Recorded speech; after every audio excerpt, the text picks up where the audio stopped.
മൗല കോഗ്നിഷനിലേക്ക് ഒരിക്കൽ കൂടി സ്വാഗതം. ഈ വീഡിയോയിൽ ഞാൻ പറയാൻ ഉദ്ദേശിക്കുന്ന കാര്യങ്ങൾ ഇന്ന് ലോകത്ത് നടക്കുന്നൊരു പ്രധാനപ്പെട്ട സംവാദത്തെക്കുറിച്ചാണ്. അതായത് മുസ്ലിങ്ങളും ക്രിസ്ത്യാനികളും തമ്മിലുള്ള സംവാദം. തൗഹീദാണോ ശരി, ത്രിയേകത്വം, ട്രിനിറ്റിയാണോ ശരി എന്നുള്ള സംവാദങ്ങൾ ഇന്ന് ലോകത്ത് നടന്നുകൊണ്ടിരിക്കുകയാണ്.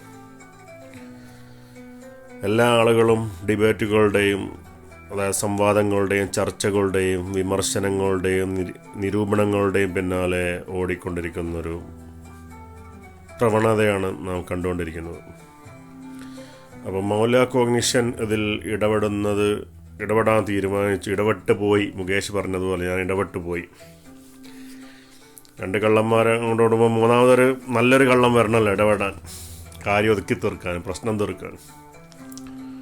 അപ്പം ബൗദ്ധികതയുടെ തലങ്ങളിലാണ് തൗഹീദും ട്രിനിറ്റിയും ഇന്ന് പോയിക്കൊണ്ടിരിക്കുന്നത്. അതായത് മനുഷ്യൻ്റെ ചിന്തകളിലൂടെ വളർന്നു വന്ന അറിവുകൾ, അല്ലാതെ ദൈവത്തിൽ നിന്ന് നേരിട്ട് കിട്ടിയിട്ടുള്ളൊരു വിജ്ഞാനമോ ഇൻസൈറ്റ് അല്ല ഇൽഹാം, അതല്ല എന്ത് തൗഹീദും ട്രിനിറ്റിയും. ഇത് മനുഷ്യൻ്റെ ബൗദ്ധിക മണ്ഡലങ്ങളിൽ മനുഷ്യൻ അന്വേഷിച്ച്, പണ്ഡിതന്മാരും പുരോഹിതന്മാരൊക്കെ അന്വേഷിച്ച് എത്തുന്ന നിഗമനങ്ങളാണ്. അപ്പം ഇത് രണ്ടും എന്തല്ല, അതായത് ഇന്നത്തെ തൗഹീദും ഇന്നത്തെ ത്രിയേകത്വവും അതിൽ ധാരാളം മാനുഷിക പരിമിതികളുണ്ട്, അത് വിവരിക്കുന്നതില്ല. അപ്പോൾ തൗഹീദ് എന്താണ്, ട്രിനിറ്റി എന്താണെന്നാണ് മൗല കോഗ്നിഷൻ ഇവിടെ പറയാൻ ഉദ്ദേശിക്കുന്നത്. അതായത് ക്രിസ്ത്യാനികൾ പറയുന്ന ട്രിനിറ്റി എന്താ നിങ്ങൾക്കറിയാം, മുസ്ലിങ്ങൾ പറയുന്ന തൗഹീദ് എന്താ നിങ്ങൾക്കറിയാം. പക്ഷേ നിങ്ങൾക്കറിയാത്തൊരു തൗഹീദും ട്രിനിറ്റിയും ഉണ്ട്. അത് മൗല കോഗ്നിഷൻ അറിയുന്നതാണ്. അത് മൗല കോഗ്നിഷൻ പറയുന്ന ട്രിനിറ്റിയും തൗഹീദുമാണ്. അപ്പം ഇത് ശ്രദ്ധിച്ച് കേൾക്കണം. ഖുർആനിൽ പറഞ്ഞിരിക്കുന്നത് എന്താണ്? ഖുർആൻ ദൗഡ 4-ാം അധ്യായം 171-ാം വചനം. ഈ 171-ാമത്തെ വചനം തുടങ്ങുന്നത് തന്നെ വേദക്കാർ, അതായത് ക്രിസ്ത്യാനികളാണ് അവിടെ ഉദ്ദേശിക്കുന്നത്, വേദക്കാർ. അപ്പം ഇത് സക്കീർ നായിക്ക്, അഹമ്മദീദാത്ത്, അതേപോലെ മറ്റേ ചങ്ങായിൻ്റെ പേരുന്നത് എം അക്ബർ, ഇവരോടൊക്കെ എനിക്ക് ചോദിക്കാനുള്ളൊരു ചോദ്യം, മൗല കോഗ്നിഷൻ ചോദിക്കുന്നൊരു ചോദ്യം: യേശു ക്രിസ്തു ഇസ്രായേലിയർക്ക് മാത്രം അയക്കപ്പെട്ട പ്രവാചകനെങ്കിൽ നിങ്ങൾ മത്തായിയുടെ സുവിശേഷം 14-ാം അധ്യായം 25-ാം വചനമൊക്കെ ഉദ്ദേശിച്ച് പറയുന്നത് പോലെ യേശു ഇസ്രായേലികളിലെ കൂട്ടം തെറ്റി ആടുകളിലേക്ക് മാത്രം അയക്കപ്പെട്ടവനാണെങ്കിൽ വിജാതീയരായിട്ടുള്ള ക്രിസ്ത്യാനികളെ വേദക്കാരെ എന്ന് വിളിക്കുന്ന ഖുർആൻ്റെ പക്ഷം തെറ്റാണ്, അതല്ലെങ്കിൽ നിങ്ങളുടെ പക്ഷം തെറ്റാണ്. എല്ലാം നിങ്ങൾക്ക് കലക്കി കുടിക്കാൻ പറ്റൂല. മൗല കോഗ്നിഷൻ ഞാൻ നേരത്തെ പറഞ്ഞല്ലോ, സേതുരാമയ്യർ CBI ആണ് മൗല കോഗ്നിഷൻ. നിങ്ങളുടെ എല്ലാ കള്ളത്തരങ്ങളും കളികളും മൗല കോഗ്നിഷൻ കലക്കി കുടിച്ചർ. എല്ലാം ചരടുകളും നൂലിയകളും വേർപെടുത്തി ഇൻവെസ്റ്റിഗേറ്റ് ചെയ്ത് അതിലുള്ള കള്ളത്തരങ്ങളും സത്യവും വെളിച്ചത്ത് കൊണ്ടുവരും. അതാണ് മൗല cognition, the CBI of religion and theology. Central bureau of idiots അല്ല, സെൻട്രൽ ബ്യൂറോ ഓഫ് ഇൻവെസ്റ്റിഗേഷനാണ്. അപ്പം വേദക്കാരെ എന്ന് ക്രിസ്ത്യാനികളെ ഖുർആൻ വിളിക്കുന്നുണ്ടെങ്കിൽ ഒന്നുകിൽ അഹമ്മദ് ദീദാത്തിനും സക്കീർ നായിക്കിനും എം അക്ബറിനും പേച്ചു ബൈബിൾ വ്യാഖ്യാനവും ബൈബിൾ വായനയും പേച്ചു പറയുന്നു. ക്രിസ്ത്യാനികളുടെ വേദക്കാരാണെങ്കിൽ ഖുർആന് പേച്ചു, ക്രിസ്ത്യാനികൾ വേദക്കാരാണെങ്കിൽ. കാരണം യേശു വേദം, അതായത് ഇഞ്ചിയിൽ യേശുവിൻ്റെ സന്ദേശം അത് യഹൂദർക്ക് വേണ്ടി മാത്രം അയക്കപ്പെട്ടതാണെങ്കിൽ വിജാതീയരെ വേദക്കാരെന്ന് വിളിക്കുന്നത് പേച്ചുപോയ കാര്യമാണ്. ഒന്നുകിൽ ഖുർആന് പേച്ചും, അതല്ലെങ്കിൽ ഈ സോക്കോൾഡ് ഈ കള്ളദേവക്കാർക്ക് പേച്ചു. ആർക്കാ പേച്ചെന്ന് നിങ്ങൾ ഒരു മുഷാവറ കൂടി തീരുമാനിക്കും. അപ്പം അതിൽ അടുത്ത് പറയും, നിങ്ങൾ മതകാര്യത്തിൽ അതിരു കവിയരുത്. അള്ളാഹുവിൻ്റെ പേരിൽ വാസ്തവമല്ലാതെ നിങ്ങൾ പറയുകയും ചെയ്യരുത്. അപ്പം ഖുർആനിൽ പറയുകയാണ് നിങ്ങൾ അതിര് കവിയരുത്. ഇത് ത്രിയേകത്വക്കാരെ കുറിച്ചല്ല ഈ ആയത്ത് പറയുന്നത്. ഈ ആയത്ത് വായിച്ചാൽ മനസ്സിലാവും. മറിയമിൻ്റെ മകനായ മസീഹ് ഈസ അള്ളാഹുവിൻ്റെ ദൂതനും മറിയമിലേക്ക് അവൻ ഇട്ടുകൊടുത്ത അവൻ്റെ വചനം അവങ്കിൽ നിന്നുള്ളൊരു ആത്മാവ് മാത്രമാകുന്നു എന്ന് പറയുന്നത്. പക്ഷേ മറിയമിലേക്ക് അവൻ ഇട്ടുകൊടുത്ത നല്ല അതിൻ്റെ അർത്ഥം, അവൻ്റെ വചനം നല്ല അർത്ഥം. ഇത് ട്രാൻസ്ലേഷൻ വരെ തെറ്റാം.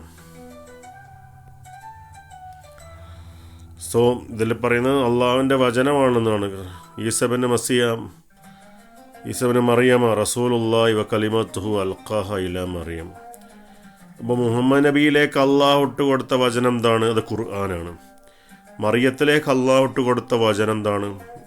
അത് ക്രിസ്തുവാണ്. ക്രിസ്തുവിലുള്ള വചനമാണ് അള്ളാഹുവിൻ്റെ വചനം, വേർഡ് ഓഫ് ഗോഡ്, കലിമത്തുള്ള. അപ്പം ഇത് വലിയ പ്രശ്നമാണ് നിങ്ങൾക്ക്. അതുകൊണ്ട് അള്ളാഹുവിൻ്റെ അവൻ്റെ ദൂതനിലും വിശ്വസിക്കുക. ത്രിത്വം എന്ന വാക്ക് നിങ്ങൾ പറയരുത്.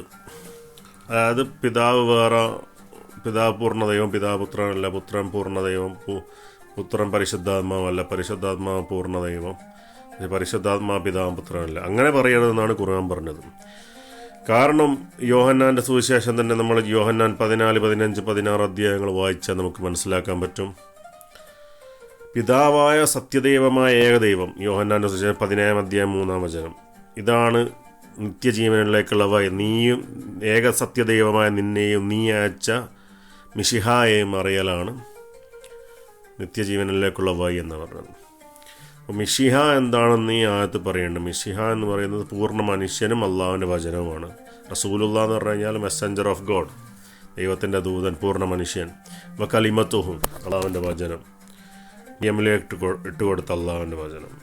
അപ്പം ഈസബിന് മറിയമിൻ്റെ സ്ഥാനം ഖുർആൻ പോലെയാണ് സ്ഥാനം, ഈസബിന് മറിയമിൻ്റെ സ്ഥാനം. അപ്പം മറിയമിനെ കുറിച്ച് ഈ പ്രശ്നം, സുന്നികൾക്കുള്ള പ്രശ്നം, മറിയം എന്ന് പറയുന്നത് പ്രവാചകനേക്കാൾ ശ്രേഷ്ഠതയുള്ള ആളായിട്ടാണ് മറിയത്തിനെ അവിടെ എടുത്ത് പറഞ്ഞിരിക്കുന്നത്. കാരണം മറിയമിൻ്റെ അടുത്തേക്കാണ് ഈസയെ ഇട്ട് കൊടുക്കുന്നത്, അതായത് വചനത്തെ ഇട്ട് കൊടുക്കുന്നത്, അള്ളാഹുവിൻ്റെ വചനം. ജക്കരിയ പ്രവാചകൻ അവിടെ ഉണ്ട്. ജക്കരിയ പ്രവാചകൻ്റെ പ്രവാചകത്വത്തിൻ്റെ മക്കാമിനെ മറികടന്നുകൊണ്ട് മറിയത്തിലേക്ക് ജിബ്രീൽ നേരിട്ടിറങ്ങി വഹി കൊടുക്കണമെങ്കിൽ മറിയം ഈ പ്രവാചകന്മാരെ പോലെ ശ്രേഷ്ഠയായിരിക്കണം. കാരണം ജിബ്രീലിൻ്റെ ജോലി സുന്നി വിശ്വാസപ്രകാരം, വഹാബി സലഫി വിശ്വാസപ്രകാരം ജിബ്രീൽ അലൈഹിസ്സലാമിൻ്റെ ജോലി എന്താണ്?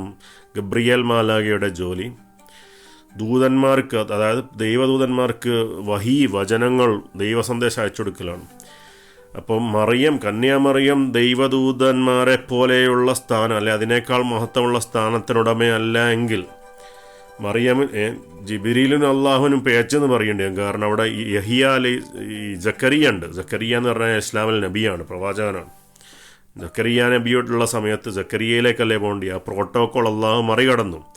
ഖുർആനിൽ ഞാൻ നേരത്തെ ആയത്ത് ഓതിയിട്ടുണ്ട്. ഖുർആനിൽ അള്ളാഹു പറയേണ്ട അള്ളാഹുവിൻ്റെ ചര്യ അള്ളാഹു മാറ്റില്ല, നിനക്ക് അള്ളാഹുവിൻ്റെ ചര്യയിൽ യാതൊരു മാറ്റവും നിനക്ക് കാണാൻ പറ്റില്ല എന്ന് ഖുർആനിൽ ആയത്ത് പറഞ്ഞിരിക്കുന്നു. അപ്പം അതൊരു വലിയ പ്രശ്നമാണ് വഹാബികൾക്ക്. ഖുർആനിൽ 35 അധ്യായം 43 വചനം, സൂറത്തുൽ ഫാത്തിർ, അതിൽ പറയുന്നുണ്ട് അള്ളാഹുവിൻ്റെ നടപടിക്രമത്തിന് യാതൊരു ഭേദഗതിയും നീ കണ്ടെത്തുകയില്ല, യാതൊരു മാറ്റവും നീ കാണുകയില്ല. അപ്പോൾ സക്കരിയ നബിയെ അവിടെ സൈഡിലാക്കി മറിയത്തിലേക്ക് പോയ ജിബ്രീൽ, അള്ളാഹു അയച്ച ഗബ്രിയേൽ മാലാഖയും ഗബ്രിയേലും അള്ളാഹുവിൻ്റെ നടപടിക്രമത്തിന് മാറ്റം വരാതെയാണ് അത് ചെയ്തത്. അപ്പം മറിയത്തിൻ്റെ സ്ഥാനം പ്രവാചകന്മാരെക്കാൾ ശ്രേഷ്ഠമായിട്ടുള്ള സ്ഥാനമാണെന്ന് നമുക്കവിടെ മനസ്സിലാക്കാൻ പറ്റും. ലോകത്തൊരു പ്രവാചകൻ്റെ മാതാവിനും ആ ഒരു സ്ഥാനമില്ല. ഹദീസിൽ കാണാൻ പറ്റും. മറിയമിൻ്റെ പുത്രൻ ഈസയും ഒഴികെ ശൈത്താൻ സ്പർശിക്കാത്ത ഒരു വ്യക്തിയുമിൽ കാണാൻ പറ്റും. അത് പ്രത്യേകം എടുത്തു പറയേണ്ട കാര്യമാണ്. അതായത് പ്രസവത്തിൻ്റെ സമയത്ത് പിശാച് തൊടാത്തൊരു വ്യക്തിയുമില്ല, മറിയമിൻ്റെ പുത്രനായ ഈസാ മസീഹും ഒഴികെ ആരുമില്ല എന്നാണ് പറഞ്ഞിരിക്കുന്നത്. അപ്പം മറിയത്തിൻ്റെ ശ്രേഷ്ഠത എന്ന് പറഞ്ഞു കഴിഞ്ഞാൽ മറ്റുള്ള പ്രവാചകന്മാരെ കാണി തുറന്ന ശ്രേഷ്ഠതയാണ് മറിയത്തിനും യേശു ക്രിസ്തുവിനും, ഈസാ അൽ മസീഹ്, ഈശോ മിശിഹാക്ക് എന്ന് നമുക്ക് കാണാൻ പറ്റും. അപ്പം പറഞ്ഞു വരുന്നത്, അപ്പം ത്രിയേകത്വം എന്ന് പറയുന്നത് കാലക്രമേണ അതിൻ്റെ വ്യാഖ്യാനത്തിൽ മാറ്റം വന്നു. ഏകദൈവമായ സത്യദൈവമായ പിതാവായ ദൈവം, ആ ദൈവത്തിൽ നിന്ന് ഉത്ഭവിക്കുന്ന, അതിൽ പുറപ്പെടുന്ന ശക്തിയാണ് പരിശുദ്ധാത്മാവ്. റൂഹുൽ ഖുദുസ്. അത് ഖുർആൻ വ്യാഖ്യാതാക്കൾ പറയുന്നത് ജിബ്രീലാണ് റൂഹുൽ ഖുദുസ് എന്ന് പറയുന്നത്. ജിബ്രീൽ സൃഷ്ടിയാണ്. ജിബ്രീലിന് പരിശുദ്ധാത്മാവ് അള്ളാഹുവിൻ്റെ ആത്മാവാനാവില്ല. കാരണം ജിബ്രീൽ സൃഷ്ടിയാണ്. ജിബ്രീൽ റൂഹുൽ ഖുദുസ എന്ന് പറയുന്നത് ശിർക്ക് ചെയ്യുന്നതിന് തുല്യമാണ്. കാരണം ജിബ്രീൽ എന്താണ്? സൃഷ്ടിയാണ്. ജിബ്രീലിന് റൂഹുൽ ഖുദുസ് ആകാൻ പറ്റില്ല. ക്രിസ്ത്യാനികൾ യേശു ദൈവമാണെന്ന് പറയുന്നുണ്ടെങ്കിൽ മുസ്ലിങ്ങൾ ജിബ്രീൽ റൂഹുൽ ഖുദുസ് എന്ന് പറയുന്നുണ്ട്. ഇത് രണ്ടും ഷിർക്കിൻ്റെ നിർവചനത്തിൽ നോക്കുകയാണെങ്കിൽ ഇത് രണ്ടും ഷിർക്കാണ്. കാരണം ജിബ്രീൽ സൃഷ്ടിയാണ്. റൂഹുൽ ഖുദുസ് എന്ന് പറയുന്നത് അൽ ഖുദ്ദൂസ് അള്ളാഹുവാണ്. അള്ളാഹുവിൻ്റെ റൂഹ്, സ്പിരിറ്റ് ഓഫ് അള്ളാഹ്. റൂഹുള്ളയാണെന്ത്? ഈ അള്ളാഹുവിൻ്റെ റൂഹാണ്. അള്ളാഹുവിൻ്റെ റൂഹ് ഒരിക്കലും എന്താൻ പാടില്ല? സൃഷ്ടിയാൻ പാടില്ല. അള്ളാഹുവിൻ്റെ വചനം സൃഷ്ടിയല്ല എന്നാണ് സലഫികൾ പറയുന്നത്. അള്ളാഹുവിൻ്റെ വചനം സൃഷ്ടിയല്ലാത്തതുപോലെ അള്ളാഹുവിൻ്റെ റൂഹും എന്തല്ല? സൃഷ്ടിയല്ല. അത് നമ്മൾ മനസ്സിലാക്കണം. മലയാളത്തിൽ ട്രാൻസ്ലേറ്റ് ചെയ്തരാ ഈ page. The Islam QA info, ഇത് സലഫികളുടെ ഫത്വ സൈറ്റാണ്. അപ്പം അവർ പറയുന്നത് ഇമാം അഹമ്മദ് ബിൻ ഹംബൽ ഉൾപ്പെടെയുള്ള ആളുകൾ ഖുർആൻ സൃഷ്ടിക്കപ്പെട്ടാണുള്ള വിഷയത്തിൽ പറയുന്നത്. ഖുർആൻ അള്ളാഹുവിൻ്റെ വചനമാണ്, സൃഷ്ടിക്കപ്പെട്ടതല്ല എന്നാണ് പറയുന്നത്. അവർക്ക് ആരംഭമില്ല, ശാശ്വതമാണ്. പക്ഷെ ഖുർആൻ പറയുന്നത് എന്താണ്? ഈസാ അൽ മസീഹാണെന്ത്? അള്ളാഹുവിൻ്റെ വചനം എന്ന്, കലിമത്തു അള്ളാഹുവിൻ്റെ വചനം. അതുതന്നെയാണ് മിഷ്കാത്തുൽ മസാബീഹിൽ നമുക്കിവിടെ കാണാൻ പറ്റും. ഈ ഹദീസിൽ തിർമിദിൻ ദാരിമിൻ നരേറ്റ് ചെയ്ത ഹദീസ്, ഈ ഹദീസ് കാണാൻ പറ്റും. ഇങ്ങനെ പറയുന്നത്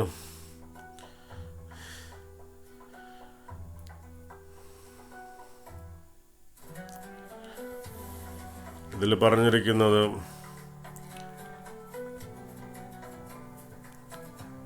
ഈസ അള്ളാഹുവിൻ്റെ വചനവും അള്ളാഹുവിൻ്റെ ആത്മാവുമാണെന്ന് പറഞ്ഞിരിക്കുന്നത് കാണാൻ പറ്റുന്നത് അവിടെ. പക്ഷേ ഈസയിൽ അള്ളാഹുവിൻ്റെ വചനവും ആത്മാവ് ഇറങ്ങിയെന്നാണ് ഞാൻ മൗലാ കോഗ്നിഷൻ വിശ്വസിക്കുന്നത്. ഈസ പൂർണ്ണ മനുഷ്യനാണെന്നാണ് ക്രിസ്ത്യാനികൾ പറയുന്നത്, പൂർണ്ണ ദൈവവും ആണെന്ന് പറയുന്നു. അത് കാരണം ഈസയിൽ അള്ളാഹുവിൻ്റെ വചനം ഇറങ്ങിയതുകൊണ്ടാണ്. സങ്കീർത്തനങ്ങൾ 82-ാം അധ്യായം 6-7 വചനങ്ങൾ, അതിൽ പറയുന്നത് അള്ളാഹുവിൻ്റെ വചനം, ദൈവവചനം ലഭിച്ച ആളുകളൊക്കെ ദൈവങ്ങളും അല്ലെങ്കിൽ സൺസ് ഓഫ് ഗോഡ്, ദൈവപുത്രന്മാർ എന്ന് വിളിക്കപ്പെട്ടു എന്നതിൽ പറയുന്നുണ്ട്.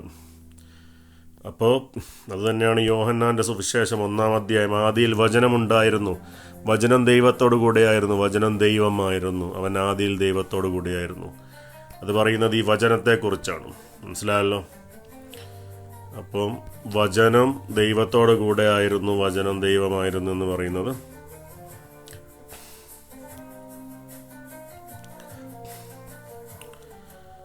അപ്പം ഈ വിഷയത്തിലേക്ക് വീണ്ടും വരാം, ഹദീസിലേക്ക്. അപ്പം ഈസയാണ് റൂഹുല്ല കലിമത്തുള്ള, അതാണ് ഈ ഹദീസ് പറഞ്ഞിരിക്കുന്നത്.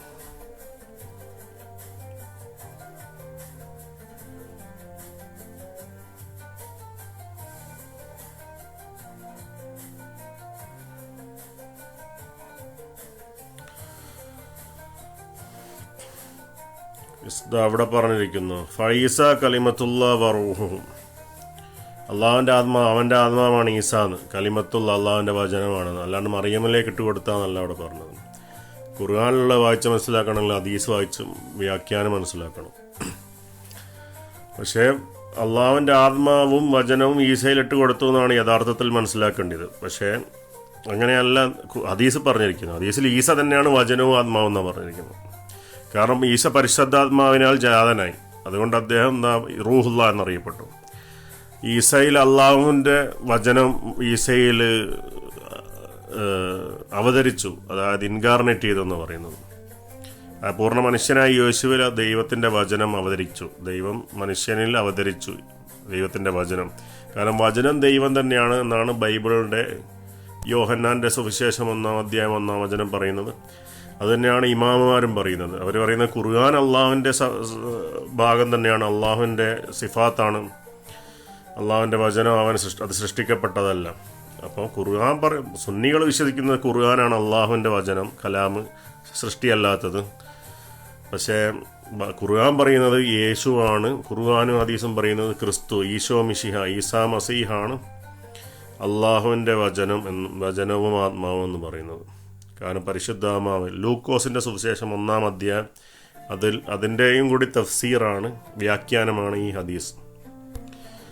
അപ്പം സൂറത്ത് നിസാൽ പറഞ്ഞത് പറഞ്ഞു അള്ളാഹുവിന് സന്താനങ്ങൾ ഉണ്ടാകുക എന്നുള്ളത് അള്ളാഹു ശുദ്ധരാണ്. ഈ സന്താനം എന്നുള്ള കോൺസെപ്റ്റ് തന്നെ ഈ ആയത്തിനനുസരിച്ച് നോക്കിയാൽ മുസ്ലിങ്ങൾ സാധാരണക്കാർ തെറ്റിദ്ധരിക്കപ്പെടും. കാരണം ഹീബ്രൂസ് എബ്രായർ 5-ാം അധ്യായം 5-ാം വചനത്തിൽ പറഞ്ഞത് അള്ളാഹുവിൻ്റെ സന്താനമാകുക എന്നുള്ളത്, സൺസ് ഓഫ് ഗോഡ് ആകുക എന്നുള്ളത് സങ്കീർത്തനങ്ങൾ 82-ാം അധ്യായം 6-7 വചനങ്ങൾ പറഞ്ഞതുപോലെയാണ്. അതായത് അള്ളാഹുവിൻ്റെ വചനം ഇറങ്ങി വന്ന ആളെ ദൈവപുത്രൻ എന്ന് വിളിച്ചു, അല്ലെങ്കിൽ അള്ളാഹു ഹൈപ്രീസ്റ്റ് മഹാപുരോഹിതന് മുഖ്യ പുരോഹിതനാക്കിയ ആളെ ബഹുമാനപൂർവ്വം ഹൈപ്രീസ്റ്റ് എന്ന് വിളിച്ചു. അതായത് ഇപ്പം ഇസ്ലാമിക ലോകത്ത് മുസ്ലിങ്ങൾ ഖുർആൻ മനഃപ്പാടമാക്കിയ ആളുകളെ അൽ ഹാഫിൽ എന്ന് വിളിക്കുന്നു. അൽ ഹാഫിൽ എന്ന് പറഞ്ഞാൽ അള്ളാഹുവിൻ്റെ നാമമാണ്. രാജാക്കന്മാരെ അൽ മലിക് എന്ന് വിളിക്കുന്നു. മലിക് എന്ന് പറയുന്നത് എന്താണ്? അള്ളാഹുവിൻ്റെ സിഫത്തിൻ്റെ ഒരു അസ്മാഉൽ ഹുസ്നയിൽ ഉത്കൃഷ്ടനാമങ്ങളിൽ പറയുന്ന ഒരു പേരാണ്. അങ്ങനെ ധാരാളം ഈ വിഷയങ്ങൾ ഇതിലുണ്ട്. ക്രിസ്തു തന്നെ പറയുന്നുണ്ട് ഞാനാണ് വഴിയും വെളിച്ചവും സത്യവുമെന്ന്, യോഹന്നാൻ്റെ സുവിശേഷം 14-ാം അധ്യായം 6-ാം വചനം. അങ്ങനെ പറഞ്ഞത് കൊണ്ടാണ് അൽ ഹല്ലാജ് മൻസൂർ അനൽ ഹക്ക് അയാൾ തന്നെയാണ് സത്യം എന്ന് പറഞ്ഞതുകൊണ്ട് സുന്നി ലോകം അദ്ദേഹത്തെ വധിച്ചു. അപ്പോൾ സുന്നി ഇസ്ലാമിക വിശ്വാസം ശരിയാണെങ്കിൽ അവർ അൽ ഹല്ലാജിന് നൽകിയ ഫത്വ പോലെ അൽ ഹല്ലാജ് പോലത്തെ ഒരു മനുഷ്യനാണ് ഈശോ മിശിഹ എങ്കിൽ ഈശോ മിശിഹ ജീസസ് ക്രൈസ്റ്റ് ഇവിടെ തിരിച്ചു വരുന്ന സമയത്ത് അദ്ദേഹത്തെയും അൽ ഹല്ലാജിനെ കൊന്നതുപോലെ അദ്ദേഹത്തെയും കൊല്ലാൻ സുന്നികൾ ബാധ്യസ്ഥരാണ്. കാരണം ഈശോ മിശിഹ പറഞ്ഞിട്ടുണ്ട് ഞാനാണ് വഴിയും സത്യമെന്ന്. അപ്പം അങ്ങനെ സുന്നികൾ ചെയ്യുന്നില്ലെങ്കിൽ അത് ഇരട്ടത്താപ്പാണ്. ഈ സുന്നി ആദർശം ഈ ക്രിസ്തുവിൻ്റെ യേശു ക്രിസ്തുവിൻ്റെ ഈസാ നബിയുടെ ആദർശത്തിനെതിരാണ്. അപ്പോൾ ഈസാ നബിയാണ് അന്ത്യനാൾ ഇവിടെ വന്ന് ലോകം ഭരിച്ച് ഇവിടെ കൊണ്ടുവരികയെങ്കിൽ അത് സുന്നി വിശ്വാസമായിരിക്കില്ല തീർച്ചയായിട്ടും. കാരണം സുന്നി ആദർശത്തിനെതിരാണ് ഈസാ നബി പഠിപ്പിച്ച കാര്യങ്ങൾ. അതുകൊണ്ടാണ് ഈ ഈസാ നബി പറഞ്ഞ അതേ കാര്യം അൽ ഹല്ലാജ് പറഞ്ഞപ്പോൾ അൽ ഹല്ലാജ് കൊല്ലപ്പെട്ടത്. അതേ കാര്യം ഈസാ നബി പറഞ്ഞപ്പോൾ ഈസാ നബി കൊല്ലപ്പെടുന്നില്ലെങ്കിൽ ഈസാ നബി അൽ ഹക്കായിരിക്കണം, അതായത് സത്യം തന്നെ ആയിരിക്കണം. ഞാനാണ് സത്യം എന്ന് പറഞ്ഞാൽ ശരിയായിരിക്കണം, അദ്ദേഹത്തിൻ്റെ സംസാരം ശരിയായിരിക്കണം. അദ്ദേഹം ഹക്കാണെങ്കിൽ ഹക്ക് എന്നുള്ള പദം ഇലാഹിന് മാത്രമേ ഉപയോഗിക്കാൻ പറ്റൂ, അതായത് ദൈവത്തിന് മാത്രമേ ഉപയോഗിക്കാൻ പറ്റും എന്നാണ് സുന്നി വിശ്വാസം. അതുകൊണ്ടാണ് സുന്നികൾ അൽ ഹല്ലാജിനെ വധിച്ചത്, ഫത്വ നൽകി. അന്നത്തെ വലിയ പണ്ഡിതന്മാർ ഫത്വ നൽകി വധിച്ചത്. ഇതൊക്കെ ഇസ്ലാമിക ലോകത്തുള്ള ന്യൂനതകളാണ്. അപ്പോൾ ഇതൊക്കെ മറച്ചു വെച്ചുകൊണ്ടാണ് ഇവർ തെരീക്കത്തുകളൊക്കെ ആക്രമിക്കാൻ വരുന്നത്. ആ തെരീക്കത്തിൽ ശരീഅത്തില്ല, അത് പേച്ചതാണ്, ഷെയ്ഖ് പേച്ചാണ്. നിങ്ങളുടെ കളിയൊന്നും ചിലവാവില്ല, നിങ്ങളെല്ലാ കളികളും അവസാനിക്കാൻ പോവാണ്, അതിൻ്റെ കാലെടുത്ത് വയ്ക്കും. ഖുർആനിൽ വീണ്ടും പറയുകയാണ് ഇഞ്ചീലിൻ്റെ അനുയായികൾ അതിനനുസരിച്ചുകൊണ്ട് വിധിക്കണം. 5-ാം അധ്യായം 47-ാം വചനം. അള്ളാഹു അവതരിപ്പിച്ചതിനനുസരിച്ച് വിധിക്കുന്നില്ല അവർ തന്നെയാകുന്ന ധിക്കാരികൾ. അതായത് മുഹമ്മദ് നബിയുടെ കാലത്തുള്ള ക്രിസ്ത്യാനികളോട് ഖുർആൻ പറയുകയാണ് നിങ്ങൾ ഇഞ്ചീൽ കൊണ്ടാണ് വിധിക്കേണ്ടത്. അപ്പം ഇസ്ലാമികമായി മാത്രമാണ് ഹക്കായ വഴി എങ്കിൽ ഖുർആനിൽ എന്ത് പറയണം? ഇഞ്ചീലും തൗറാത്തിൻ്റെ ഒക്കെ സമയം കഴിഞ്ഞാൽ നിങ്ങൾ ഖുർആൻ കൊണ്ട് മാത്രമേ വിധിക്കാൻ പാടുള്ളൂ എന്നാണ് പറയേണ്ടത്. പിന്നെ അടുത്ത വചനം ചുരുക്കി പറയുകയാണ്, ഇതൊക്കെ നമ്മൾ വീണ്ടും വിവരിക്കും. ഖുർആൻ 1-ാം അധ്യായത്തിൽ പറഞ്ഞതുപോലെ നീ അനുഗ്രഹിച്ചവരുടെ മാർഗത്തിൽ നീ വഴിവെച്ചവരുടെ മാർഗത്തിലൊന്നും പോകരുതെന്ന് പറഞ്ഞിട്ടുള്ള സിറാത്തുല്ലദീന അൻഅംത അലൈഹിം എന്ന് പറഞ്ഞിട്ടുള്ള ആയത്ത് ഗൈറിൽ മഗ്ദൂബി അലൈഹിം വലദ്ദാലിൻ. അപ്പോൾ ക്രിസ്ത്യാനികളെല്ലാം വഴിവെച്ചവരാണെങ്കിൽ എന്ത് സംഭവിക്കാൻ പാടില്ല? ഖുർആനിൽ ഇങ്ങനെ പറയാൻ പാടില്ല. അതായത് എല്ലാവരും ഒരുപോലെയല്ല, നേർമാർഗത്തിൽ നിലകൊള്ളുന്നവർ ക്രിസ്ത്യാനികളുണ്ടെന്ന് പറയാൻ പാടില്ല. അപ്പം അങ്ങനത്തെ ആളുകൾ ആരാണ്? ഖുർആനിൽ തന്നെ പറയുന്നുണ്ട് അവർ സ്വാലിഹീങ്ങളെ കൂട്ടത്തിൽപ്പെട്ട ആളാണെന്നാണ് അടുത്ത ആയത്ത് പറഞ്ഞിരിക്കുന്നത്. അല്ലാഹുവിൽ അന്ത്യത്തിൽ വിശ്വസിക്കുക, സദാചാരം കൽപ്പിക്കുകയും ദുരാചാരത്തിൽ വിലക്കുകയും നല്ല കാര്യങ്ങൾ അത്യുത്സാഹം കാണിക്കുകയും ചെയ്യും. ദാനധർമ്മങ്ങൾ, അഗതി ശുശ്രൂഷ, അനാഥ ശുശ്രൂഷ അതൊക്കെ ചെയ്യുന്ന ആളുകൾ അവർ സജ്ജനങ്ങൾ, അവർ സ്വാലിഹീങ്ങളിൽ പെട്ടവരാകുന്നത് ഖുർആനിൽ പറഞ്ഞു. പക്ഷേ വഹാബി ഖവാരിജ് തണ്ടികൾക്ക് എന്തില്ല ആ സ്ഥാനം കൂടിയുള്ളൂ. കാരണം ഹദീസ് പറഞ്ഞത് മുസ്ലിമായ ഒരു വ്യക്തിയുടെ ഇന്നവേഷൻസ് ചെയ്യുന്ന ആളുകൾ, അതായത് ബിദ്അത്ത് ചെയ്യുന്ന ആളുകൾ, പുത്തനാചാരിയായിട്ടുള്ള എല്ലാ ഒരുത്തൻ്റെ കർമ്മങ്ങളൊന്നും സ്വീകരിക്കില്ല എന്ന് ഹദീസ് കാണാൻ പറ്റും. അപ്പം വഹാബികൾക്ക് ക്രിസ്ത്യാനികളെന്ന നിലവാരം വരെ എത്താൻ പറ്റില്ല എന്നാണ് പറഞ്ഞു വരുന്നത്. ചുരുക്കി പറഞ്ഞാൽ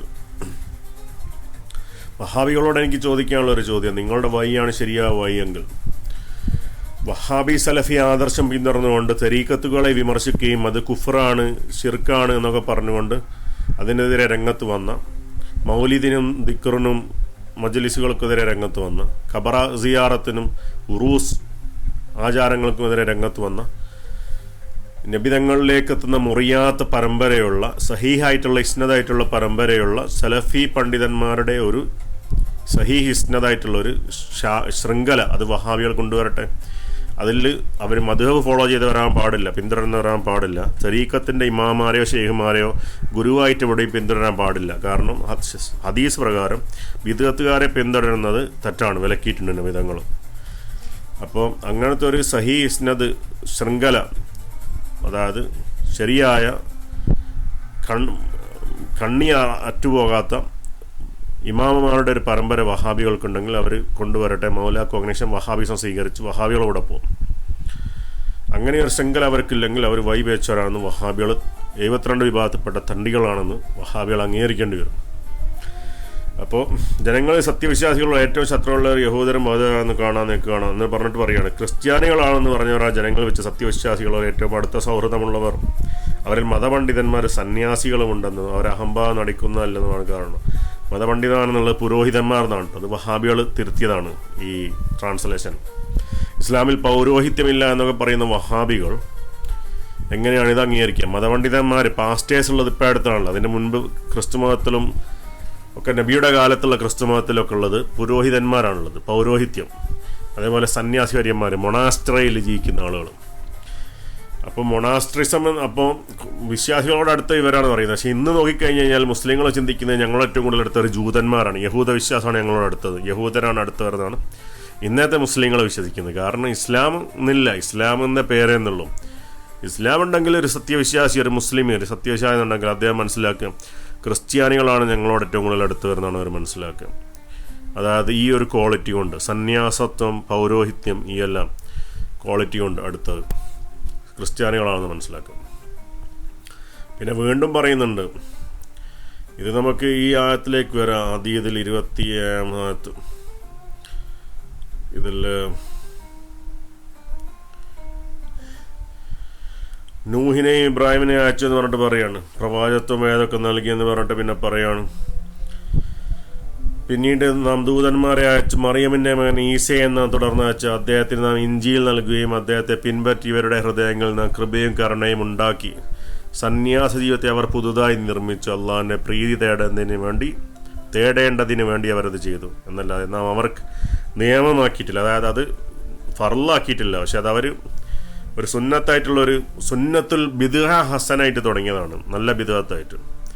എന്നിട്ട് അവർ പാലിക്കേണ്ട മുറപ്രകാരം പാലിച്ചതുമില്ല.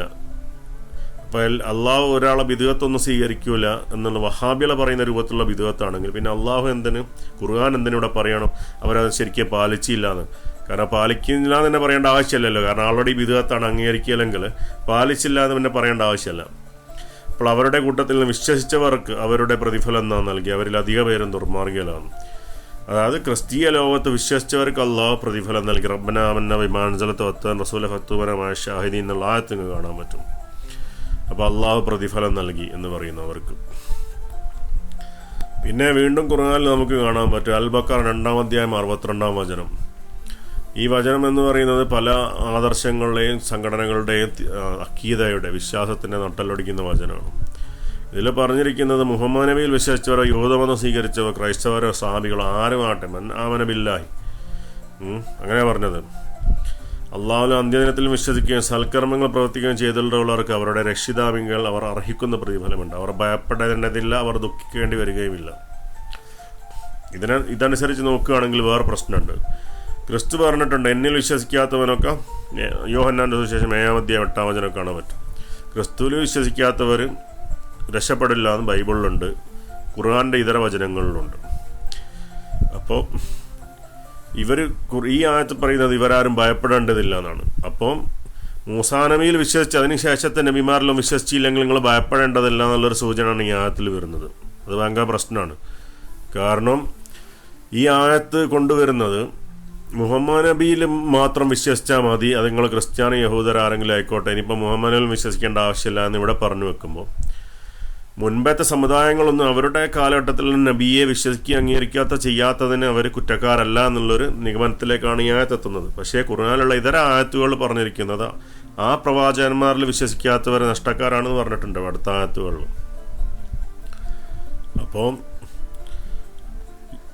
ക്രിസ്ത്യാനികളോ സാബികളോ യഹൂദരോ ആരുമാകട്ടെ, ഇവർ ഈസാ നബിയുടെ കാലത്ത് യോഹന്നാൻ്റെ കാലത്ത് യോഹന്നാനിൽ വിശ്വസിച്ചില്ല, ജക്കരിയ വിശ്വസിച്ചില്ലെങ്കിൽ, കേവലം സുലൈമാൻ നബിയെയും ദാവൂദിനെയും മോശയെയും മാത്രമേ വിശ്വസിച്ചിട്ടുള്ളെങ്കിലും അവരും രക്ഷപ്പെടുന്ന ഖുർആനിൽ പറഞ്ഞത്. പക്ഷേ ഇതിന് വിരുദ്ധമാണ് ബൈബിളിലുള്ള വിശ്വാസങ്ങളും മുസ്ലിം ലോകത്ത് തന്നെയുള്ള മറ്റുള്ള ആയത്തുകളിലും ഹദീസുകളിലുള്ള വിശ്വാസങ്ങളും. ഇത് ലിറ്ററലായിട്ട് എടുത്തു കഴിഞ്ഞാൽ ഈ ആയത്തിനെതിരാണ്. അപ്പോൾ ഈ ആയത്ത് പറയുന്ന ആരാലും കുഴപ്പമില്ല. ഈ ഒരു എക്യുമെനിസം, അതായത് ഇത്തരം വചനങ്ങൾ വരുന്നത് ഒരു മതം അത് രാഷ്ട്രീയമായിട്ടുള്ള തലത്തിലേക്ക് നീങ്ങുമ്പോഴാണ്. കാരണം ഇതൊരു രാഷ്ട്രത്തിൻ്റെ മതമായി മാറുന്ന സമയത്തിൻ്റെയും എല്ലാ ആളുകളെയും ഒരുമിച്ച് കൊണ്ടുപോകാൻ വേണ്ടി ഒരു കോമൺ ആയിട്ടുള്ള ഒരു പൊതുവായിട്ടുള്ള ഒരു ആദർശം മുന്നോട്ട് വെക്കും. അള്ളാഹുവിന്റെ അന്ത്യത്തിൽ വിശ്വസിക്കാതെ ആ ഖുർആനിൽ പറഞ്ഞത് നിങ്ങൾക്കും ഞങ്ങൾക്കും ഇടയിലുള്ള ഒരു കോമൺ ആയിട്ടുള്ള ഒരു ടേംസ് നിങ്ങൾ കടന്നു വരും. അതായത് ഞങ്ങൾ അള്ളാഹിനെ അല്ലാതെ വേറൊന്നിനെയും ആരാധിക്കൂല എന്നുള്ള ആ ഒരു ടേംസ്, അതിൻ്റെ അടിസ്ഥാനത്തിലാണ് ഈ ആയത്ത് പറയുന്നത്. അവർ പേടിക്കേണ്ടതില്ല. അപ്പം അങ്ങനെയാണെങ്കിൽ നബിമാരെ പിൻപറ്റൽ നിർബന്ധമല്ല, ഷെയ്ഖിനെ പിൻപറ്റൽ നിർബന്ധമല്ല എന്നുള്ളത് വരും. അതിൻ്റെ ആവശ്യമല്ല എന്നുള്ളത് വരും. അള്ളാഹുവിന്റെ അന്ത്യത്തിൽ മാത്രം വിശ്വസിച്ചാൽ മതി, വിശ്വാസം മാത്രം മതി, വിശ്വാസം കൊണ്ട് രക്ഷപ്പെടും. പിന്നെ സൽക്കർമ്മങ്ങൾ ഇപ്പം എന്തും ആവാം. നിങ്ങൾ നോക്കിയ ഇത്തരം ഖുർആൻ ആപ്പുകൾ എന്തൊക്കെ ആടുകളാണ് ഇവർ കൊടുക്കുന്നത്. ഇത് തന്നെ എന്ന് പറഞ്ഞാൽ ഉഡായിപ്പാണ്. ഞാൻ പറഞ്ഞല്ലോ, ഇതൊക്കെ കപട മതസംഘടനകൾ അടച്ചുവിടുന്ന ആയത്തുകളോ ഹദീസുകളോ. അപ്പോൾ മുഹമ്മദിലെ യഹൂദരോ ക്രൈസ്തവരോ ആരെങ്കിലും ആട്ടെ അള്ളാഹുവിന്റെ അന്ത്യത്തിൽ വിശ്വസിക്കുകയും സൽക്കർമ്മം പ്രവർത്തിക്കുകയും ചെയ്യുന്നവർക്ക് അവരുടെ രക്ഷിതാവെങ്കിൽ അവർ അർഹിക്കുന്ന പ്രതിഫലമുണ്ട്. അപ്പോൾ ഇതെല്ലാം കഴിഞ്ഞിട്ട് പിന്നെ അവസാനം എത്തിപ്പെടുന്ന എവിടെയാണ്? സൗദ 73 വിഭാഗമായി പിരിയും. അതിൽ 72 നരകത്തിലാണ്, 1 മാത്രം സ്വർഗത്ത് പോകുന്നത്. അപ്പോൾ അങ്ങനെയൊക്കെയുള്ള പല പ്രശ്നങ്ങൾ നമ്മൾ വിശാലമായിട്ട് പഠിക്കുമെന്ന് നമുക്ക് കാണാൻ പറ്റും, ഇത്തരം പല വിഷയങ്ങളും. അപ്പോൾ ഇത്രയും ആളുകൾ രക്ഷപ്പെടും എന്നുള്ള വിഷയമാണ് ഖുർആനിൽ പറഞ്ഞത്. അതിന് പല വ്യാഖ്യാനങ്ങൾ പണ്ഡിതന്മാർ നൽകുന്നുണ്ട്. അതായത് ഒരു വ്യാഖ്യാനം, ഈ മുൻപ് കാലത്ത് യഹൂദർ, ഈസാ നബി വരെയുള്ള സമയത്ത് വന്ന യഹൂദർ അവർ അള്ളാഹുവിന്റെ അന്ത്യത്തിൽ വിശ്വസിച്ച് അവർ രക്ഷപ്പെടും. ഈസാ നബി മുതൽ ഇങ്ങോട്ടുള്ള യഹൂദർ വിശ്വസിച്ചില്ലെങ്കിൽ അവർ രക്ഷപ്പെടില്ല. മുഹമ്മദ് നബിക്ക് ഇങ്ങോട്ടുള്ള ക്രിസ്ത്യാനികളും യഹൂദർ മുഹമ്മദ് നബിയിൽ വിശ്വസിച്ചില്ലെങ്കിൽ രക്ഷപ്പെടില്ല എന്നൊക്കെയുള്ളൊരു പാറ്റേൺ ഖുർആനിൽ തന്നെ ഉണ്ട്. അപ്പോൾ ആ അടിസ്ഥാനത്തിലാണ് ട്രഡീഷണൽ പണ്ഡിതന്മാർ ഈ വിഷയങ്ങൾ വ്യാഖ്യാനിക്കുന്നത്. അപ്പോൾ ആരെങ്കിലും അള്ളാഹുവിനെ ദൂതനനുസരിച്ച് അവർ അള്ളാഹു അനുഗ്രഹിച്ച പ്രവാചകന്മാർ, സത്യസന്ധന്മാർ, രക്തസാക്ഷികൾ, സച്ചരിതർ, സ്വാലിഹീൻ അവരുടെ കൂട്ടത്തിലായിരിക്കുന്നു. 4-ാം അധ്യായം 69-ാം വചനം. ആ കൂട്ടത്തിൽ ക്രിസ്ത്യാനികൾ എത്തിപ്പെടുന്നുണ്ട്. അതാണ് നമ്മൾ മനസ്സിലാക്കേണ്ടത്. അവർ സാലിഹ്യങ്ങളിൽപ്പെട്ടവരാണ്. പക്ഷേ വഹാബികൾ, ഡോഗ്സ് ഓഫ് ഹെൽ എന്ന് പറഞ്ഞിട്ടുള്ള ഖവാരിജുകൾ എത്തിപ്പെടുന്നില്ല. തൗഹീദ് എന്ന് പറഞ്ഞാൽ ഇബിലീസിൻ്റെ തൗഹീദിൻ്റെ ആളുകൾ എത്തിപ്പെടുന്നില്ല എന്നുള്ളത് മനസ്സിലാക്കേണ്ട ഒരു കാര്യമാണ്. ഇനിയിപ്പോൾ നമുക്ക് ഈ ഹദീസിലേക്ക് നോക്കുക. കാരണം ഹദീസ് ഇന്നവേഷനെ കുറിച്ചുള്ള ഹദീസാണ്, ബിദ്അത്തിനെ കുറിച്ചുള്ള. ബിദ്അത്തുകാരൻ്റെ സൽക്കർമ്മങ്ങളൊന്നും സ്വീകരിക്കില്ല എന്നൊക്കെയുള്ള ധാരാളം ഹദീസുകൾ നമുക്കിവിടെ കാണാൻ പറ്റും. അള്ളാഹുവിൻ്റെയും മലക്കുകളുടെയും സകല ജനങ്ങളുടെയും ശാപം അവനിലുണ്ടാവും. പക്ഷേ വഹാബികൾ പറയുന്നത് എല്ലാ സൽക്കർമ്മങ്ങളും മൗലിദ് ആണ്ടൊക്കെ ബിദ്അത്താണെന്ന്. അങ്ങനെയാണെങ്കിൽ മൊണാസ്റ്റിസിസം, സന്യാസത്വം ക്രിസ്ത്യാനികൾ സ്വീകരിച്ച് ബിദ്അത്താണെന്ന് ഖുർആനിൽ പറയുന്നില്ലല്ലോ. അത് നമ്മൾ മനസ്സിലാക്കേണ്ടതാണ്. അള്ളാഹ് നിയമമാക്കാത്തൊരു കാര്യമാണെന്ത്? സന്യാസത്വം. പക്ഷേ സന്യാസ ജീവിതം ക്രിസ്ത്യാനികൾ സ്വീകരിച്ചു. പിന്നെ ഖുർആനിൽ പറയുന്നത് അവർ വേണ്ട വഴിതാനനുസരിച്ച് ജീവിച്ചില്ല എന്ന് പറയുന്നത്. അപ്പം നല്ല ബിദ്അത്തുകളുണ്ട് എന്നുള്ളത് മനസ്സിലാക്കാൻ പറ്റും. പക്ഷേ വഹാബിസം പോലത്തെ മോശം ബിദ്അത്തിൻ്റെ ആളുകൾ രക്ഷപ്പെടില്ല എന്നും പറയുന്നുണ്ട്. ഇനി ഖുർആൻ അൺക്രിയേറ്റഡ് ആണോ ക്രിയേറ്റഡ് ആണോ എന്നുള്ള വിഷയം നമ്മൾ നേരത്തെ ചർച്ച ചെയ്തു. അപ്പോൾ ത്രിയേകത്വം എന്ന് പറയുന്നത് എന്താണ്? ത്രിയേകത്വം അവിടെ അല്ല, അവിടെ ഏകത്വം മാത്രമേ ഉള്ളൂ. ട്രിനിറ്റി എന്ന് പറയുന്നത് എന്താണ്? സത്യദൈവം പിതാവാണ് എന്ന് യോഹന്നാൻ്റെ സുവിശേഷം 17-ാം അധ്യായം 17-ാം അധ്യായം 3-ാം വചനം. ഏക സത്യദൈവമായ നിന്നെ നീ അയച്ച യേശു ക്രിസ്തുവിനെയും മിശിഹായെയും അറിയുന്നത് തന്നെ നിത്യജീവൻ. അപ്പം ദൈവത്തിൻ്റെ വചനമാണെന്ത്? ക്രിസ്തു എന്ന് പറയുന്നത്. പക്ഷെ വചനം ക്രിസ്തുവിൽ ഇറങ്ങിയ യെശയ്യാവിൻ്റെ പുസ്തകം 42-ാം അധ്യായം 1-ാം വചനം. ദൈവം പറയുന്നുണ്ടെന്ന്, എൻ്റെ സ്പിരിറ്റ് ഞാൻ അതിൽ കൊടുക്കുന്നു, എൻ്റെ ആത്മാവിനെ ഞാൻ എൻ്റെ സേവകനിൽ കൊടുക്കും എന്ന് പറയുന്നു. അപ്പോൾ യെശയ്യ 42, അവിടെ 42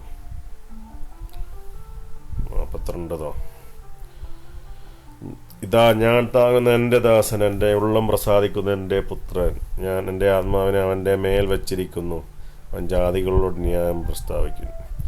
അപ്പോൾ റൂഹുള്ള എന്നത് എങ്ങനെയാണ്?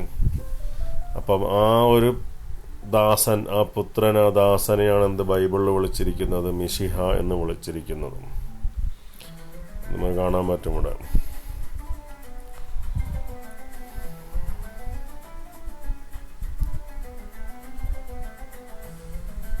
പ്രവൃത്തികൾ 3-ാം അധ്യായം 13-ാം വചനം. തൻ്റെ ദാസനായ യേശുവിനെ മഹത്വപ്പെടുത്തി, ഇസ്രാക്കിൻ്റെയും യാക്കോബിൻ്റെയും ദൈവം യേശുവിനെ മഹത്വപ്പെടുത്തി. 26-ാം വചനം കാണാൻ പറ്റും ഇവിടെ. നിങ്ങൾക്കാദ്യമേ ദൈവം തൻ്റെ ദാസനായ യേശുവിനെ എഴുന്നേൽപ്പിച്ചു. 4-ാം അധ്യായം 27 മുതൽ 30 വരെ വചനങ്ങളൊക്കെ കാണാൻ പറ്റും. അതേ കാര്യം തന്നെ. നീ അഭിഷേകം ചെയ്ത യേശു എന്ന നിന്റെ പരിശുദ്ധ ദാസന് വിരോധമായി ഹെരോദാവും പെന്തിയോസ് പിലോത്താസും ഇസ്രായേൽ ജനവുമായ നഗരത്തിൽ ഒത്തുകൂടി ജാതികളോട്. അപ്പോൾ പിന്നെ പ്രാർത്ഥിക്കുകയാണ് കർത്താവിനോട്, ഏകദൈവമായ പിതാവിനോടാണ് പ്രാർത്ഥിക്കുന്നത്. അവരുടെ ഭീഷണികളെ നീ നോക്കണമേ എന്ന്. സൗഖ്യമാക്കുവാൻ നിന്റെ കൈ നീട്ടുന്നതിനാലും നിന്റെ പരിശുദ്ധദാസനായ യേശുവിൻ്റെ നാമത്താൽ അടയാളങ്ങളും അത്ഭുതങ്ങളും ഉണ്ടാക്കുന്നതിനാലും നിന്റെ വചനം പൂർണ്ണ ധൈര്യത്തോടുകൂടെ പ്രസ്താവിക്കുക. നിന്റെ ദാസർക്ക് കൃപ നൽകണമേ. പരിശുദ്ധ ദാസനായ യേശുവാണ് അവിടെ മധ്യസ്ഥനായി ദൈവത്തിനോട് പ്രാർത്ഥിക്കാൻ അവതരിപ്പിക്കുന്നത്. അപ്പോൾ പരിശുദ്ധ ദാസനായ യേശുവിനെയാണ് അവർ പരിചയപ്പെടുത്തിയത്. യേശു പൂർണ്ണ ദൈവമായിരുന്നെങ്കിൽ ഈ പരിശുദ്ധ ദാസൻ എന്ന് യേശുവിനെ വിളിക്കുകയും ദൈവത്തെ വേറെ വിളിക്കുകയും ചെയ്ത് ഇന്നത്തെ പിൻകാല ക്രിസ്ത്യാനികളുടെ വിശ്വാസപ്രകാരം എന്താണ്? ബ്ലാസ്ഫമിയാണ്, ഭോഷ്കത്തരം പറയലാണ്. അപ്പോൾ 3-ാം അധ്യായം കാണാൻ പറ്റും. ഹീബ്രൂസ് 3:1. അതുകൊണ്ട് വിശുദ്ധ സഹോദരന്മാരെ, സ്വർഗീയ വിളിക്കു ഓഹരിയായിക്കുള്ളവരെ നാം സ്വീകരിച്ച് പറയുന്ന അപ്പോസ്തലനും മഹാപുരോഹിതനുമായ യേശുവിനെ ശ്രദ്ധിച്ചു നോക്കും. യേശുവിനെ അപ്പോസ്തലനും മഹാപുരോഹിതനുമായിട്ടാണ് അഭിഷേകം ചെയ്തത്. 5-ാം അധ്യായം 5-ാം വചനം കാണാൻ പറ്റും. അതുകൊണ്ട് ക്രിസ്തുവും മഹാപുരോഹിതനാകാനുള്ള മഹത്വം സ്വന്തമായിട്ടെടുത്തതല്ല, പക്ഷെ നീ എൻ്റെ പുത്രന് ഇന്ന് ഞാൻ നിന്നെ ജനിപ്പിച്ചിരിക്കുന്നു എന്ന് അവനോട് അരുളി ചെയ്തവൻ അവന് കൊടുത്തത്രേ. അപ്പം നീ എൻ്റെ പുത്രൻ, ഇന്നു ഞാൻ നിന്നെ ജനിപ്പിച്ചിരിക്കുന്നു എന്ന് പറഞ്ഞത് അപ്പോസ്തലനും മഹാപുരോഹിതനുമായിട്ട് അന്ന് യേശുവിനെ തിരഞ്ഞെടുക്കപ്പെട്ട സമയം, ആ സമയം മുതലാണ് യേശുവിനെ പുത്രൻ എന്ന് വിളിച്ചത്. അത് പലതവണ വിളിച്ചിട്ടുണ്ടെന്നാണ് പറയുന്നത്. ഒന്ന് യേശുവിൻ്റെ സ്നാനത്തിൻ്റെ സമയം, മറ്റൊന്ന് മോശയും മറ്റേ പ്രവാചകനും എലീജ യേശുവിൻ്റെ അടുക്കൽ വന്ന് അപ്പോസ്തലന്മാരുടെ കൂടെ യേശു ഇരിക്കുന്ന സമയത്ത്. അപ്പോൾ അവരെ ഒരു യേശുവിന് ട്രാൻസ്ഫിഗറേഷൻ, രൂപമാറ്റം വന്നപ്പം സ്വർഗത്തിൽ നിന്ന് വിളി വന്നു, ഇതാണ് എൻ്റെ പുത്രൻ, അവന് പറയുന്നത് കേൾക്കുവിൻ എന്ന് പറഞ്ഞിട്ടുണ്ട്. അപ്പം ആ സന്ദർഭത്തിനാണ് ദൈവപുത്രനാകുക എന്ന് പറയുന്നത്. അത് തന്നെയാണ് സങ്കീർത്തനങ്ങൾ 82-ാം അധ്യായം 82 ഇവിടെ 6-ാം വചനം. നിങ്ങൾ ദേവന്മാർ നല്ല ശരിക്കുക, ദൈവങ്ങൾ എന്നാണ്. You are gods, son of the most high, അത്യുന്നതൻ്റെ പുത്രന്മാർ എന്ന് ഞാൻ പറഞ്ഞു. എങ്കിൽ നിങ്ങൾ മനുഷ്യരെ പോലെ മരിക്കും, പ്രഭുക്കന്മാരെ ഒരുത്തനെ പോലെ പട്ടുപോകും. ദൈവമേ, എഴുന്നേറ്റ് ഭൂമിയെ വിധിക്കണമേ. അപ്പം ഇതാണ് യേശുവിൻ്റെ അവസ്ഥ എന്നാണ് ബൈബിളിൽ യേശു തന്നെ പ്രസ്താവിക്കുന്നത്. നമ്മളിവിടെ വന്നു കഴിഞ്ഞാൽ നമുക്ക് കാണാൻ പറ്റും. യോഹന്നാൻ 10-ാം അധ്യായം 30-ാം വചനത്തിൽ പറയുന്നുണ്ട്, ഞാനും പിതാവ് ഒന്നാണെന്ന് പറഞ്ഞിട്ട് പറയാണ്. എങ്ങനെയാണ് പിതാവ് ഞാനും ഒന്നാണെന്നുള്ളത് 17-ാം അധ്യായത്തിലൊക്കെ പറയുന്നുണ്ട്. എന്നിട്ട് പറയാണ്, ദൈവദൂഷണ നിമിത്തം നീ മനുഷ്യരെയൊക്കെ നിന്നേറ്റനെ ദൈവമാക്കുന്നത് കൊണ്ട് മാത്രമേ ഞങ്ങൾ നിന്നെ കല്ലെറിയുന്നത്. പക്ഷെ ഇതാരാണ് തെളിവ്? ഇതാണ് ഭൂരിപക്ഷം ക്രിസ്ത്യാനികളും യേശു ദൈവമാണെന്ന് പറയുന്നതിന് തെളിവ് യഹൂദരുടെ വ്യാജമായ ആരോപണമാണ് അവർ തെളിവാക്കുന്നത്. പക്ഷെ യേശു പറയുന്ന കാര്യം അവർ തെളിവാക്കുന്നില്ല. നിങ്ങൾ ദേവന്മാരാകുന്നെന്ന് ഞാൻ പറഞ്ഞത് നിങ്ങളുടെ ന്യായപ്രമാണത്തിൽ എഴുതിയിരിക്കുന്നില്ല. അത് നിയമമാണെന്ത് സങ്കീർത്തനം, അതിനെ നിയമപുസ്തകമായിട്ടാണ് എഴുതിയിരിക്കുന്നത്. ദൈവത്തിൻ്റെ അരുളപ്പാടുണ്ടായിട്ടുള്ളവരെ ദേവന്മാർ എന്ന് പറഞ്ഞെങ്കിൽ തിരുവചനത്തിന് നീക്കം വന്നുകൂടാകയില്ല. അപ്പോൾ ക്രിസ്തു പറയും ഞാൻ ദൈവത്തിൻ്റെ പുത്രനാണെന്ന് പറഞ്ഞതുകൊണ്ട് നീ ദൈവഭൂഷണം പറയുന്ന പിതാവ് വിശുദ്ധീകരിച്ച് ലോകത്തിലെ അച്ഛനോട് നിങ്ങൾ പറയുന്നുവോ? പിതാവ് വിശുദ്ധീകരിച്ചാണ് യേശുവിനെ ലോകത്തേക്ക് അയച്ചത് എന്നതിൽ ക്ലിയറാണ്. വിശുദ്ധീകരണം യേശുവിന് നടന്നിട്ടുണ്ട്. യേശുവിൻ്റെ ജീവിതത്തിൽ എല്ലാ പ്രവാചകന്മാരെയും ഏകദൈവം വിശുദ്ധീകരിച്ചാണ് ഈ ലോകത്തേക്ക് അയക്കുന്നത്. അപ്പോൾ അതാണ് ക്രിസ്ത്യാനികളും മുസ്ലിങ്ങളും അങ്ങോട്ടും ഇങ്ങോട്ടും അടികൂടുന്നത്. പക്ഷേ ഖുർആനിലും ഹദീസിലും പറഞ്ഞാൽ യേശു തന്നെയാണ് ദൈവത്തിൻ്റെ വചനം, ആത്മാവും യേശു തന്നെയാണെന്ന് പറയുക. കാരണം പരിശുദ്ധാത്മാവിൽ ഭൂജാതനായി ലൂക്കോസിൻ്റെ സുവിശേഷത്തിൽ 1-ാം അധ്യായത്തിൽ പറഞ്ഞതുപോലെ മറിയ ദൂതനോട് പറഞ്ഞു, ഞാൻ പുരുഷനെ അറിയായികയാൽ ഇത് എങ്ങനെ സംഭവിക്കും? അതിന് ദൂതൻ പറഞ്ഞു, പരിശുദ്ധാത്മാവ് നിന്റെ മേൽ വരും, അത്യുന്നതൻ്റെ നിന്റെ മേൽ നീയലുണ്ട്, ആകയാൽ ഉത്ഭവിക്കുന്ന വിശുദ്ധ പ്രജ ദൈവപുത്രൻ എന്ന് വിളിക്കപ്പെടും. അതായത് പരിശുദ്ധാത്മാവാൽ ജനിച്ചതുകൊണ്ടാണ് ക്രിസ്തു ദൈവപുത്രൻ എന്ന് വിളിക്കുന്നതും. ദൈവത്തിൻ്റെ ആത്മാവ് സ്പിരിറ്റ് റൂഹുള്ള എന്ന് ക്രിസ്തുവിനെ ഹദീസ് പറഞ്ഞത്. ഇവിടെ ക്രിസ്തു തന്നെയാണ് റൂഹുള്ള എന്ന്. കലിമത്തുള്ളയും റൂഹുള്ളയും ആരാണ്? യേശു ക്രിസ്തു തന്നെയാണ്. അത് ഖുർആൻ പോലെയാണെന്നാണ് പറഞ്ഞിരിക്കുന്നത്. Jesus was his word and spirit and indeed he was. തീർച്ചയായും അദ്ദേഹം അങ്ങനെയായിരുന്നു. ഇൻഡീഡ് എന്നുള്ള പദം most certainly he was the word and spirit of God. അപ്പം വേർഡ് ആൻഡ് സ്പിരിറ്റ് എന്താണ്? അത് ക്രിയേറ്റഡ് അല്ല, അൺക്രിയേറ്റഡ് ആണെന്നാണ് ഇസ്ലാമിക പണ്ഡിതന്മാർ പറയുന്നത്. അതാണ് ഇവിടെ islamqa.org islamqa.info. പക്ഷേ ഖുർആൻ പറയുന്നത്, ഹദീസ് പറയുന്നത് ക്രിസ്തുവാണ് വചനവും ആത്മാവെന്ന് പറയുന്നത്.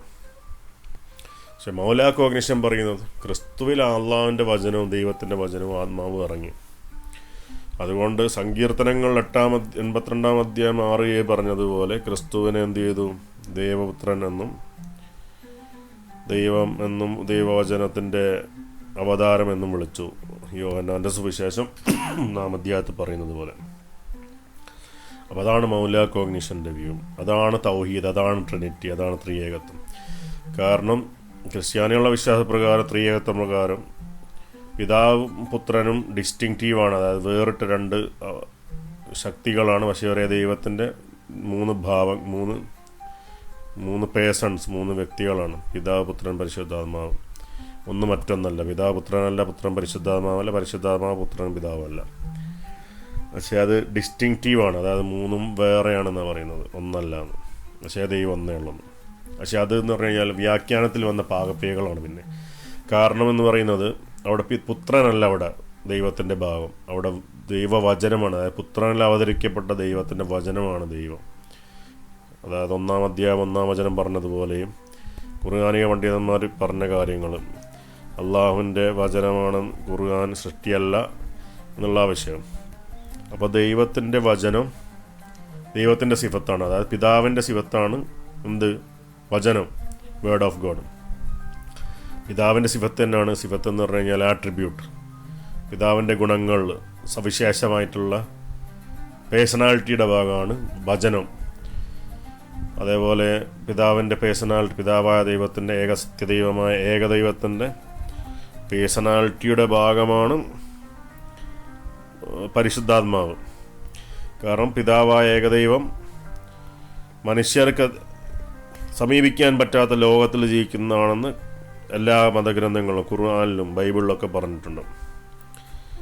ഇതിൽ 1 തിമോത്തി 6-ാം അധ്യായം 16-ാം വചനം കാണാൻ പറ്റും. താൻ മാത്രം അമർത്യതയുള്ളവനും, യേശു മരിച്ചു എന്ന് പറയുന്നത് കുരിശിൽ, അടുത്തുകൂടാത്ത വെളിച്ചത്തിൽ വസിക്കുന്നവനും, മനുഷ്യൻ ആരും കാണാത്തവനും കാണുവാൻ കഴിയാത്തവനുമായവൻ തക്ക സമയത്തും ആ പ്രത്യക്ഷതരത്തും അവൻ്റെ ബഹുമാനവും നിത്യബലം. അതായത് ആർക്കും കാണാൻ പറ്റാത്ത അമർത്യതയുള്ളവനാണെന്ത്? പിതാവായ ഏകദൈവം. അപ്പോൾ ആ പിതാവായ ഏകദൈവത്തിനോട് സമീപിക്കാൻ മനുഷ്യൻ 2 അവസരമാണ് ദൈവം കൊടുത്തത്. തനസ്സലുൽ മലായികത്തു വറൂഹ് ഫിഹാ ബിഇദ്നി റബ്ബിഹിം മിൻ കുല്ലി അംർ. അതായത് റൂഹുൽ ഖുദുസും അള്ളാഹുവിൻ്റെ ആത്മാവാണ്. അത് ജിബ്രീൽ അല്ല. ജിബ്രീൽ എന്ന് പറയുന്നത് അത് ഇസ്ലാമിക വിരുദ്ധമാണ്, അത് സത്യവിരുദ്ധമാണ്, സത്യനിഷേധമാണ്. കാരണം റൂഹുൽ ഖുദുസ് എന്ന് പറയുന്നത് അള്ളാഹുവിൻ്റെ ദൈവത്തിൻ്റെ ആത്മാവാണ്. ജിബ്രീൽ സൃഷ്ടിയാണ്, ദൈവത്തിൻ്റെ ആത്മാവ് ദൈവത്തിൻ്റേതാണ്, അത് സൃഷ്ടിയല്ല. അപ്പോൾ ആ പരിശുദ്ധാത്മാവ് റൂഹുൽ ഖുദുസാണ് സൃഷ്ടിലോകങ്ങളിലേക്കും പ്രപഞ്ചത്തിലേക്കും ഇറങ്ങി വരുന്നത്. ഈ രാത്രിയുടെ അന്ത്യയാമങ്ങളിൽ അള്ളാഹു ഇറങ്ങി വന്ന് ചോദിക്കും, ആർക്കാണ് പാപമോചനം വേണ്ടത് എന്ന് ചോദിക്കുന്ന ഹദീസുകളുണ്ട്. അപ്പോൾ ആ അള്ളാഹു എന്ന് പറയുന്നത് മനുഷ്യന് സമീപിക്കാൻ പറ്റാത്ത അത്യുന്നതങ്ങളിലുള്ള അള്ളാഹു അല്ല. അള്ളാഹുവിന് ധാരാളം മക്കാമുകളുണ്ട്. അപ്പോൾ അള്ളാഹു ഇറങ്ങി വരുന്ന മക്കാമുകളാണ് അള്ളാഹുവിൻ്റെ വചനവും ആത്മാവും. അപ്പോൾ വചനവും ആത്മാവുമായിട്ട് നമുക്ക് മനുഷ്യർക്കും സകല സൃഷ്ടിജാലങ്ങൾക്കും ബന്ധപ്പെടാൻ പറ്റും. അല്ലാതെ നേരിട്ട് ഏകദൈവ സത്യദൈവത്തിൻ്റെ ദാത്ത്, എസൻസ്, അതിൻ്റെ മൂലസ്ഥാനത്തിലേക്ക് 1 തിമോത്തിയോസ് 1 അധ്യായം 16 വചനത്തിൽ പറഞ്ഞതുപോലെ അവിടേക്ക് ആർക്കും പ്രവേശിക്കാൻ പറ്റില്ല. അവിടെയാണ് ഏകദൈവം. അപ്പം മോശയും ഇസ്രായേലുള്ള 60 മുതിർന്നവരും ആരോണും അദാബ് നബീഹും ഒക്കെ കണ്ട ദൈവം അത് വചനമാണ്.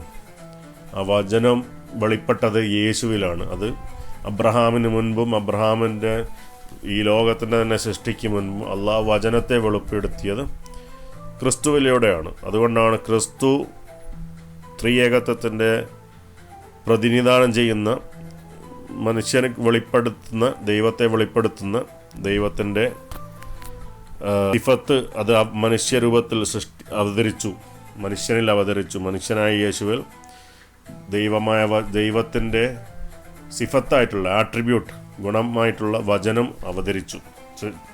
അത് യേശുവിൽ നിന്നും വേർപെടാത്ത യേശുവിൻ്റെ ഭാഗമായി അത് അവതരിച്ചു എന്ന് പറയാൻ കാരണം. അപ്പം ആ സത്യദൈവത്തെയാണ് ക്രിസ്ത്യാനികൾ ക്രിസ്തുവിൽ കാണുന്നത്. പക്ഷേ ഞാൻ നേരത്തെ പറഞ്ഞതുപോലെ പിതാവിൻ്റെ തന്നെ എന്താണ് സിഫത്ത്, ഗുണമാണ്, അല്ലെ ചൈതന്യമാണെന്ത്? വചനവും ആത്മാവും, റൂഹുൽ ഖുദ്സ്, ഹോളി സ്പിരിറ്റ്. കാരണം ഇത് വചനവും ആത്മാവും പുറപ്പെടുന്നത് പിതാവിങ്കിൽ നിന്നാണ്, പിതാവായ ഏകദൈവത്തിൽ നിന്നാണ് പറയുന്നത്. പിതാവിൽ നിന്ന് വേർപെട്ടതല്ല, വേറിട്ട് നിൽക്കുന്നതല്ല. അത് നമുക്ക് ആ വചനങ്ങളിലൊക്കെ കാണാൻ പറ്റും. അപ്പം ഈ കാര്യങ്ങളൊക്കെ അതിൽ പറഞ്ഞിട്ടുണ്ട്. ഇനി 14 അധ്യായം യോഹന്നാൻ സുവിശേഷം 14 അവിടെ അതിൽ 10 വചനം നിങ്ങൾക്ക് ശ്രദ്ധിച്ചു കാണാൻ പറ്റും. ഞാൻ പിതാവിലും പിതാവ് എന്നിലും ആകുന്നു. അതാണ് പറഞ്ഞത്. ഞാനും പിതാവ് ഒന്നാണെന്ന് പറഞ്ഞ ആ അടിസ്ഥാനത്തിലാണ്. അപ്പം ഞാൻ നിങ്ങളോട് പറയുന്ന വചനം സ്വയമായിട്ടല്ല സംസാരിക്കുന്നത്. അപ്പം യേശു എന്ന് പറഞ്ഞ മനുഷ്യൻ തന്നെയാണ് വചനമെങ്കിൽ, അതായത് ഈ വചനം എന്നുള്ള ആ ആട്രിബ്യൂട്ട് അത് മനുഷ്യനായ യേശുവിൻ്റെ ഭാഗമല്ല, അത് വേറെയാണ്. അത് ക്രിസ്ത്യാനികളുടെ അതിനെക്കുറിച്ചുള്ള സംവാദങ്ങൾ പണ്ട് നടന്നിട്ടുണ്ട്. യേശു പൂർണ്ണ മനുഷ്യനും പൂർണ്ണ ദൈവമാണോ, അല്ലെങ്കിൽ യേശു ഒരു 1 body and 2 persons, or 1 person and 2 nature. യേശു ഒരു വ്യക്തിയും 2 ഗുണങ്ങളുള്ള ആളാണ്. അതായത് മനുഷ്യഗുണവും ദൈവഗുണമുള്ള ആളാണോ, അതായത് humanity and divinity. 1 person 2 nature, divine nature, human nature. മനുഷ്യ സ്വഭാവം, മനുഷ്യൻ്റെ സവിശേഷതകളുള്ള ആൾ, ദൈവത്തിൻ്റെ സവിശേഷതകളുള്ള ആൾ. പക്ഷെ ഒരു വ്യക്തിയാണെന്നും, അതേസമയത്ത് യേശുവും പൂർണ്ണ മനുഷ്യനാണ്, പക്ഷേ ദൈവത്തിൻ്റെ ചൈതന്യം പിന്നീട് യേശുവിൽ ഇറങ്ങി വന്നതാണെന്നും എന്നൊക്കെയുള്ള വ്യത്യസ്തമായ ചർച്ചകളും തർക്കങ്ങളും ക്രിസ്തു മതത്തിലുണ്ടായിട്ടുണ്ട്. അതാണ് ക്രിസ്തു മതത്തിൽ തന്നെ, അതായത് പരിശുദ്ധാത്മാവ് പുറപ്പെടുന്നത് പിതാവിൽ നിന്നാണോ, അല്ലെങ്കിൽ പിതാവിൽ നിന്ന് പുത്രനുമാണോ എന്നുള്ള കത്തോലിക്ക, ഈസ്റ്റേൺ ഓർത്തഡോക്സ് ചർച്ചകളും, ഈസ്റ്റേൺ ഓർത്തഡോക്സ്, ഓറിയൻ്റൽ ഓർത്തഡോക്സ് വ്യത്യാസങ്ങളും, വിശ്വാസങ്ങളിലെ വ്യത്യാസങ്ങളും, അതേപോലെ നെസ്റ്റോറിയൻ എന്നൊക്കെ പറഞ്ഞിട്ടുള്ള മറ്റുള്ള ബിഷപ്പുമാരുടെയൊക്കെ വ്യത്യസ്തമായ ആദർശങ്ങളൊക്കെ കൊണ്ട് ക്രിസ്തീയ ലോകം തന്നെ ഇതിൽ തർക്കത്തിലാണ്. യേശുവിൻ്റെ ആ ഒരു യഥാർത്ഥമായിട്ടുള്ള ഒരു മിസ്റ്റിക്കൽ നേച്ചർ, അതാണ് നമ്മൾ മനസ്സിലാക്കേണ്ടത്. അപ്പോൾ പിതാവ് ഞാനും എന്നും പിതാവിലാണ് എന്ന് പറയുന്നുണ്ട്. അപ്പോൾ യേശു എന്ന് പറഞ്ഞിട്ടുള്ള പൂർണ്ണമായിട്ടുള്ള മനുഷ്യൻ തന്നെയാണ് വചനമെങ്കിൽ, യേശു സംസാരിക്കുന്ന വചനങ്ങളത് യേശുവിൻ്റെ തന്നെ ആയിരിക്കണം. പക്ഷേ യേശുവിടെ പറയുന്നത് എന്താണ്? ഈ വചനം എൻ്റെതല്ല, പിതാവിൻ്റെ ആണെന്ന്. അപ്പം പിതാവിൻ്റെ വചനവും പിതാവിൻ്റെ ആത്മാവ് റൂഹുൽ ഖുദുസ് ഹോളി സ്പിരിറ്റും പരിശുദ്ധാത്മാവും യേശു എന്ന മനുഷ്യരിൽ നിലകൊണ്ടു. യേശു ഈ ഏകദൈവദാസനാണെന്ന് നേരത്തെ പറഞ്ഞതുപോലെ അപ്പോസ്തലന്മാരുടെ പ്രവർത്തികൾ 3-ാം അധ്യായത്തിലും 4-ാം അധ്യായത്തിലും അവർ വിളിച്ചു. അതല്ലാതെ യേശു എന്ന മനുഷ്യൻ പൂർണ്ണമായിട്ടുള്ള ദൈവമാണെന്ന് അവർ വിശ്വസിച്ചിരുന്നെങ്കിൽ അവർ പിന്നെ യേശുവിനെ നിന്റെ ദൈവദാസൻ എന്ന ദൈവത്തോട് അഭിസംബോധന ചെയ്യുകയും പരിശുദ്ധദാസനായ യേശുവിൻ്റെ നാമത്തിൽ നീ ദൈവമേ ഞങ്ങളെ സഹായിക്കണമെന്ന് പറയുന്നത് തെറ്റായ പ്രാർത്ഥനയായി മാറും. അത് മുസ്ലിങ്ങളിലുള്ള സൂഫികളും സുന്നികളും പ്രാർത്ഥിക്കുന്നത് പോലെയുള്ള മധ്യസ്ഥ പ്രാർത്ഥനയായിട്ടാണ് അവിടെ കാണുന്നത്. അല്ലാതെ അവിടെ യേശുവിനെ ദൈവമായിട്ട് അവർ അഭിസംബോധന ചെയ്തിട്ടില്ല. അത് എബ്രായർ 3-ാം അധ്യായത്തിലും 5-ാം അധ്യായത്തിലും ഇതര വചനങ്ങളും മെൽക്കിസെദെക്ക് എന്നുള്ള മഹാപുരോഹിതൻ്റെ സ്ഥാനത്തിലേക്കാണ് യേശുവിനെ ഉയർത്തിയെന്നും യേശു എന്നേക്കും മഹാപുരോഹിതനുമാണെന്ന് പറഞ്ഞത്. മലാഖി പ്രവാചകൻ്റെ പുസ്തകത്തിൽ പറഞ്ഞിരിക്കുന്നു, ഈ ദൈവം പരിശുദ്ധനായ ദൈവം ഞാൻ ഒരിക്കലും മാറില്ല എന്നാണ് പറഞ്ഞിരിക്കുന്നത്. അതിനാണ് ഇസ്ലാമിക ഗ്രന്ഥങ്ങളും ദൈവം മാറ്റം വരുത്താത്ത ആളാണ് ദൈവത്തിൻ്റെ അവസ്ഥ എന്ന് പറഞ്ഞിരിക്കുന്നത്. ഇപ്പോൾ 17-ാം അധ്യായത്തിൽ നമ്മൾ വന്നു കഴിഞ്ഞാൽ ഇത് കാണാൻ പറ്റും. 17-ാം അധ്യായം 22-ാം വചനം, നീ എനിക്ക് തന്നിട്ടുള്ള മഹത്വം ഞാൻ അവർക്ക് കൊടുത്തിരിക്കുന്നു. യേശു പറഞ്ഞു അവർക്ക് കൊടുത്തിരിക്കുന്നു, അപ്പോസ്തലന്മാർക്ക്. അതായത് മുഖ്യ പുരോഹിതൻ എന്നുള്ള സ്ഥാനം അവർക്ക് യേശു കൈമാറി. പക്ഷേ വേറൊരു കാര്യമുണ്ട്. യെശയ്യാവിൻ്റെ പുസ്തകം 48-ാം അധ്യായം 11-ാം വചനം, 42-ാം അധ്യായം 8-ാം വചനത്തിൽ പിതാവായ ദൈവം യഹോവ തൻ്റെ മഹത്വം മറ്റൊരാൾക്ക് നൽകില്ല പറഞ്ഞിട്ടുണ്ട്. ഇവിടെ യേശുവിന് ലഭിച്ച മഹത്വം മുഖ്യ പുരോഹിതനായി എന്നുള്ളതാണ്. അത് യേശു മറ്റുള്ളവർക്ക് നൽകിയെന്നാണ് പറഞ്ഞിരിക്കുന്നത്. അതായത് അദ്ദേഹത്തിൻ്റെ ക്രിസ്തുവിൻ്റെ അനുയായികൾക്ക് അപ്പോസ്തലന്മാർക്ക് യേശു നൽകി. അതുകൊണ്ട് തന്നെ യേശു വീണ്ടും പറയുന്ന 20-ാം അധ്യായം 17-ാം വചനത്തിൽ ഇങ്ങനെയാണ് പറഞ്ഞിരിക്കുന്നത്, അതിന് ഗുരു എന്നർത്ഥം, എന്നെ തുടരെ ഞാൻ ഇതുവരെ പിതാവിൻ്റെ അടുക്കൽ കയറിപ്പോയില്ല, എങ്കിലും നീ എൻ്റെ സഹോദരന്മാരുടെ അടുക്കൽ ചെന്നു എൻ്റെ പിതാവ് നിങ്ങളുടെ പിതാവ് എൻ്റെ ദൈവവും നിങ്ങളുടെ ദൈവമാവൻ്റെ അടുക്കലേക്ക് ഞാൻ കയറിപ്പോകുന്നു അവരോട് പറയുക എന്ന് പറഞ്ഞു. യേശു എൻ്റെ ദൈവം എന്ന് പറഞ്ഞിട്ടുണ്ടെങ്കിൽ അവിടെ ദൈവം, ദൈവത്തിൻ്റെ വചനം, ദൈവത്തിൻ്റെ ആത്മാവ്, ഈ 3 അവസ്ഥകളാണ്. അതാണ് ത്രിത്വം, യഥാർത്ഥ ത്രിത്വം. ദൈവം, ദൈവത്തിൻ്റെ സിഫത്തുകൾ. കാരണം മനുഷ്യർക്ക് സൃഷ്ടികൾക്ക് ബന്ധപ്പെടുന്ന 2 സിഫത്തുകളെ ദൈവം കൊടുത്തിട്ടുള്ളൂ. അതായത് ഒന്ന് റൂഹുൽ ഖുദൂസ് പരിശുദ്ധാത്മാവ്, അതായത് റൂഹുല്ലയും, ഒന്ന് കലിമത്തുല്ലയും.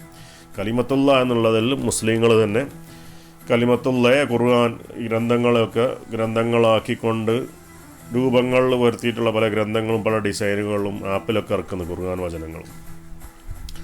അപ്പം അത് ഒരു വിരോധാഭാസം. ഒരു വശത്ത് മുസ്ലിങ്ങൾ ഈ സംഘടനയും കേവലം ബുദ്ധിശക്തി കൊണ്ട് മാത്രം മതം മനസ്സിലാക്കിയിട്ടുള്ള, ആത്മീയമായിട്ടുള്ള അറിവല്ലാതെ ബുദ്ധിശക്തി കൊണ്ട് മാത്രം മതം മനസ്സിലാക്കിയിട്ടുള്ള മുസ്ലിം വിശ്വാസികൾ അവർ ക്രിസ്ത്യാനികളോട് പടപൊരുതുകയാണ്. യേശു കേവലം മനുഷ്യനാണ്, ദൈവമല്ല, അതാണ് പറഞ്ഞു. ദൈവത്തെ ഹദീസിലും ആയത്തിലോ പറയുന്നത് യേശു തന്നെയാണ് എന്ത് വചനവും ആത്മാവും, ദൈവത്തിൻ്റെ സ്പിരിറ്റും ആത്മാവൊക്കെ യേശു തന്നെയാണെന്ന് ഇവിടെ പറയുന്ന സമയത്തും കാണാൻ പറ്റും. അവിടെ ഹദീസുകളത് അവിടെ ക്രിസ്ത്യാനികൾ അവർക്ക് തർക്കിക്കുകയാണ് ചെയ്യുന്നത് മുസ്ലിങ്ങൾ. അതേപോലത്തെ ക്രിസ്ത്യാനികൾ മുസ്ലിങ്ങളുടെ ഈ ദൈവത്തിൻ്റെ ഭാഗമായിട്ടുള്ള സിഫത്തായിട്ടുള്ള ഖുർആൻ പുസ്തക രൂപത്തിലും കല്ലുമലൊക്കെ എഴുതി വെച്ചിട്ടുണ്ട്. അതുപോലെ ദൈവത്തിൻ്റെ വചനം യേശുവിൽ ആലേഖനം ചെയ്യപ്പെട്ടിരിക്കുന്നു, ഇൻകാർണേഷനായി എന്നാണ് യോഹന്നാൻ്റെ സുവിശേഷം പറയുന്നത്. അപ്പോൾ വചനം മനുഷ്യനായ യേശുവിൽ ഇൻകാർണേറ്റായി അവതരിച്ചു വന്നു. അപ്പോൾ ക്രിസ്ത്യാനികൾ എന്ത് ചെയ്യുന്നു, ഖുർആൻ അള്ളാഹുവിൻ്റെ വചനമാണ്, സൃഷ്ടിയല്ല എന്നൊക്കെ പറയുന്ന ഖുർആനെ ഷെൽഫിലാക്കി, പുസ്തകപ്പെട്ടിയിലാക്കി, അല്ലെങ്കിൽ ആപ്പിലാക്കി, മൊബൈൽ ആൻഡ്രോയിഡിലാക്കി, പുസ്തകത്തിലും വോള്യത്തിലൊക്കെ ആക്കി, തഫ്സീറിലൊക്കെ ആക്കി മുസ്ലിങ്ങൾ കൊണ്ടെടുക്കുമ്പോൾ യേശു, അതായത് ദൈവത്തിൻ്റെ വചനമായിട്ടുള്ള, ദൈവത്തിൻ്റെ ഭാഗമായിട്ടുള്ള ദൈവവചനത്തെ, കലിമത്തുള്ളായിട്ടുള്ള ക്രിസ്തുവിൽ വന്നവരുള്ള ഇതിനെ മുസ്ലിങ്ങൾ നിഷേധിക്കുക ചെയ്യുന്നത്. കാരണം അത് മനസ്സിലാക്കണമെങ്കിൽ തസവുഫ്, ആധ്യാത്മികത, സൂഫിസത്തിൻ വഴിയിൽ വന്നു കഴിഞ്ഞാൽ ഈ രഹസ്യങ്ങൾ അതിൽ അള്ളാഹു തിരഞ്ഞെടുത്ത ആളുകൾക്ക് മനസ്സിലാക്കാൻ പറ്റും. അതുകൊണ്ടാണ് എന്ത് പറ്റുന്നത്, ഈ ക്രിസ്ത്യാനികളെ ബഹുദൈവവിശ്വാസികൾ എന്ന് ഖുർആൻ പറയുന്നില്ല. ക്രിസ്ത്യാനികളുടെ ഭക്ഷണവും ക്രിസ്ത്യാനികളായിട്ടുള്ള സ്ത്രീകളെ വിവാഹം കഴിക്കലും മുസ്ലിമിന് ഹലാലാണ്. ബഹുദൈവവിശ്വാസികളുടെ ഭക്ഷണവും ബഹുദൈവവിശ്വാസികളുടെ സ്ത്രീകളെ വിവാഹം കഴിക്കൽ മുസ്ലിമിന് ഹറാമാണ്. പക്ഷേ ഇന്നത്തെ വഹാബികളൊക്കെ സംസാരം കേട്ടാൽ തോന്നുന്നു ക്രിസ്ത്യാനികൾ ബഹുദൈവവിശ്വാസികളാണ്, ഞങ്ങൾ യഹൂദരോട് കൂടുതൽ അടുത്തരാണ്. കാരണം അവരുടെ കൗമ് തന്നെ യഹൂദരോട് അടുത്തരാണ് വഹാബികളുടെ. പക്ഷേ ഖുർആൻ പറയുന്നത് വിശ്വാസികൾ ക്രിസ്ത്യാനികളോട്, പുരോഹിതന്മാരും സന്യാസിമാരുള്ള ക്രിസ്ത്യാനികളോട് അടുത്തുന്നു. പുരോഹിതന്മാരും സന്യാസികളുള്ള ക്രിസ്തീയ വിഭാഗങ്ങൾ ഓർത്തഡോക്സ് കത്തോലിക്ക ചർച്ചുകളാണ്, സഭകളാണ്. അത് നമ്മൾ മനസ്സിലാക്കണം. അപ്പം ഖുർആനിലെ കാര്യങ്ങൾ ഇങ്ങനെയൊക്കെയാണ് പറഞ്ഞിരിക്കുന്നത്. അള്ളാഹുവിൻ്റെ നടപടിക്രമത്തിന് യാതൊരു ഭേദഗതിയും നീ കണ്ടെത്തുകയില്ല.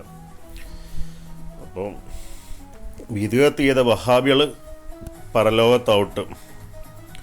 ബിദ്അത്തിനെതിരെയുള്ള ഹദീസുകളാണിതൊക്കെ. പക്ഷേ സന്യാസം പോലത്തെ ബിദ്അത്ത് അനുഷ്ഠിച്ച ക്രിസ്ത്യാനികൾ സ്വാലിഹീങ്ങളുടെ സ്ഥാനത്ത്. വഹാബികൾ എവിടെയാണ്? ക്രിസ്ത്യാനി രക്ഷപ്പെടും, വഹാബികൾ രക്ഷപ്പെടില്ല. അതാണ് അതിൻ്റെ പ്രത്യേകത. അപ്പം ഈസാ നബിയോട് ഇഞ്ചീലിൻ്റെ അനുയായികളോട് അതിനനുസരിച്ച് അതിലിറങ്ങിയത് കൊണ്ട് വിധിക്കാനാണ് ഖുർആനിൽ പറഞ്ഞിരിക്കുന്നത്. ഇഞ്ചീലിൻ്റെ ഏറ്റവും വലിയ അനുയായി ആരാണ്? ക്രിസ്തുവാണ്, ഈസാ നബിയാണ്. അപ്പോൾ ഈസാ നബി ഇവിടെ വരുമ്പോൾ ഇഞ്ചീലി കൊണ്ടാണ് വിധിക്കുക. ഇഞ്ചീലി കൊണ്ട് വിധിക്കുമ്പോൾ അദ്ദേഹം മത്തായിയുടെ സുവിശേഷം 5-ാം അധ്യായം 17-ാം വചനം 20-ാം വചനം പോലുള്ള കാര്യങ്ങളനുസരിച്ച് അദ്ദേഹം എല്ലാ പ്രവാചകന്മാരുടെയും എല്ലാ തരം വിധികളും അദ്ദേഹം യേശു ക്രിസ്തു അംഗീകരിക്കുകയും അപ്പോൾ എല്ലാ പ്രവാചകന്മാർക്കും അവിടെ തുല്യ സ്ഥാനം ഉണ്ടാവുകയും ചെയ്യും. അവരുടെ പഠനങ്ങൾക്കും കാര്യങ്ങൾക്കും അവരുടെ കൽപ്പനകൾക്കും ചര്യകൾക്കൊക്കെ. അവിടെ ഇന്നത്തെ ചർച്ചുകളോ ഇന്നത്തെ സഭകളോ അല്ലെങ്കിൽ ഇസ്ലാമിക സംഘടനകൾക്കൊന്നും യാതൊരു സ്ഥാനവും ഉണ്ടാവില്ല. അവിടെ പ്രവാചകന്മാരുടെ വഴിയുമായിരിക്കും. മത്തായിയുടെ സുവിശേഷം 5-ാം അധ്യായം 17-18 വചനം പറഞ്ഞ പോലെ നിവർത്തിപ്പാനാണ് ക്രിസ്തു വന്നത്. പ്രവാചകന്മാരെയും നിയമത്തെയും നിവർത്തിപ്പിക്കാനാണ് ക്രിസ്തു വന്നത്. അപ്പോൾ അത് ക്രിസ്തു നിവർത്തിക്കും. ഖുർആൻ 5-ാം അധ്യായം 47-ാം വചനം പറഞ്ഞ അതേ കാര്യമാണ്. അപ്പം എന്തായാലും കാര്യങ്ങളൊക്കെ തീരുമാനമായി. ഏതെങ്കിലും വഹാബികൾക്ക് ഏതെങ്കിലും ഇസ്ലാമിക പണ്ഡിതന്മാർക്കോ തർക്കമുണ്ടെങ്കിൽ മുന്നോട്ട് കടന്നു വരാം. നിങ്ങൾക്ക് TV ചാനലുകളും യൂട്യൂബ് ചാനലുകളും ഒക്കെ ഉണ്ടല്ലോ. മൗലാ കോഗ്നിഷൻ നിങ്ങളോട് ലൈവ് സംവാദത്തിന് തയ്യാറാണ്. നിങ്ങൾ എത്ര കൊടികൊത്തിവാണ് പണ്ഡിതനായാലും അല്ലെ സലഫി ഗുണ്ടയായാലും കുഴപ്പമില്ല. ഇഞ്ചീലിൻ്റെ അനുയായികൾ അത് അള്ളാഹു ആദരിച്ച വിജയിപ്പിട്ടാണ് പറഞ്ഞത്. ഇഞ്ചീലിൻ്റെ അനുയായികൾ ആരാണ്? ക്രിസ്തു ആണല്ലോ ആദ്യത്തെ അവ്വൽ അനുയായി ഇഞ്ചീലിൻ്റെ. അപ്പം ക്രിസ്തുവിൻ്റെ അടുക്കലുള്ള ഇഞ്ചീൽ എന്ത് ചെയ്യാൻ പറ്റില്ല, തിരുത്തലുകൾ വരില്ലല്ലോ. മുഹമ്മദ് നബിയുടെ അടുക്ക് ഖുർആൻ കാദിയാനികളും തബ്ലീഗ് ജമാഅത്തുകാരും തിരുത്തിയാലും മുഹമ്മദ് നബിയുടെ അടുക്കലുള്ള ഖുർആൻ എന്ത് സംഭവിക്കില്ല, മാറ്റവും വരില്ല. അതേപോലെയാണ് ക്രിസ്തീയ സഭകൾ എത്ര ബൈബിൾ തിരുത്തിയാലും ഇഞ്ചീലിൻ്റെ അനുയായികളായി ഈസാ നബിയിൽ ഉള്ള ഈ ക്രിസ്തുവിലുള്ള ബൈബിളിന് ഇഞ്ചീലിനൊരു തിരുത്തലും വരില്ല. പക്ഷേ 6-ാം നൂറ്റാണ്ടിലുള്ള ഈ ക്രിസ്ത്യാനികളോടാണ് ഖുർആൻ പറഞ്ഞത്, അവർ അതിനനുസരിച്ച് വിധിക്കണം. പക്ഷേ നീതിമാനും സത്യസന്ധനുമായ ഒരു ദൈവം ഈ കൂട്ടിത്തിരുത്തലുകളും ഈ കൂട്ടിക്കടത്തലുകളും വന്നിട്ടുള്ള ഒരു പുസ്തകത്തിൽ നിന്ന് വിധിക്കാൻ ഒരിക്കലും കൽപ്പിക്കില്ല. കാരണം ഇത്രയും നല്ല ഖുർആനും ഇത്രയും നല്ല പ്രവാചകനും ഇത്രയും നല്ല ഹദീസുകളും ഇറങ്ങിയിട്ടുണ്ടെങ്കിൽ പിന്നെ എന്തുകൊണ്ട് അള്ളാഹു ഓൾറെഡി തരംതാന്ന് കൂട്ടിക്കടത്തലുകളും തിരുത്തലുകളും തെറ്റുകളും വന്നിട്ടുള്ള ഒരു ഗ്രന്ഥം കൊണ്ട് വിധിക്കാൻ ക്രിസ്ത്യാനികളോട് പറയണം? 6-ാം നൂറ്റാണ്ടിൽ ഈ ആയത്തിറങ്ങുന്ന സമയത്ത് പറയേണ്ട ആവശ്യമില്ലല്ലോ. കാരണം ഒരു സാരി ആൾറെഡി കേട് നീട്ടുണ്ടെങ്കിൽ പിന്നെ അത് കഴിക്കണം എന്ന് പറയുന്നത് തെറ്റല്ലേ? നല്ല പഴമുള്ളപ്പം മോശം പഴം എടുത്ത് കൊടുക്കാൻ പാടുണ്ടോ? ഉദാഹരണത്തിന് ഇപ്പം എൻ്റെ വീട്ടിൽ ഈ നല്ല മാങ്ങുണ്ട്, പഴുപ്പിച്ച മാങ്ങുണ്ട്, കേട് വന്ന മാങ്ങുണ്ട്, പുഴുക്കളൊക്കെ അരിക്കുന്നത്. അപ്പോൾ ഇത്രയും നല്ല മാങ്ങകൾ നല്ല പഴുത്ത ഭാഗം നാളേക്ക് വെച്ച് കഴിഞ്ഞാൽ അത് കേട് വരും. അപ്പോൾ ഇത്രയും നല്ല പഴുത്ത മാങ്ങകളുള്ള സമയത്ത് അതിഥികൾ വന്നു കഴിഞ്ഞാലും ഞാൻ പഴയ കേട് വന്ന മാങ്ങ സൈഡിൽ ചെത്തിയിട്ട് അതിലുള്ള എടുത്ത് കൊടുക്കേണ്ട ആവശ്യമില്ലല്ലോ, നല്ല പഴുത്ത നല്ല മാങ്ങുള്ള സമയത്ത്. അപ്പോൾ ഖുർആനും ഇത്തരം ഉന്നതമായിട്ടുള്ള പ്രവാചനമുള്ള സമയത്ത് ക്രിസ്ത്യാനികൾ എന്ത് ചെയ്യേണ്ട ആവശ്യമില്ല, ഖുർആൻ എന്ത് പറയേണ്ട ആവശ്യമില്ല, ഈ ഇഞ്ചീലനുസരിച്ച് വിധിക്കാൻ ക്രിസ്ത്യാനികൾ പറയേണ്ട ആവശ്യമില്ല. ഒറ്റ വാക്ക് പറഞ്ഞാൽ നിങ്ങൾ ക്രിസ്ത്യാനികൾ യഹൂദര സാബികൾ ആരുമാട്ടെ പണ്ട് നിങ്ങൾ ചെയ്തതുകൊണ്ടൊക്കെ കൂലിങ്ങ കിട്ടും, നിങ്ങൾ പേടിക്കണ്ട, നിങ്ങൾക്ക് ഭയപ്പെടണ്ട.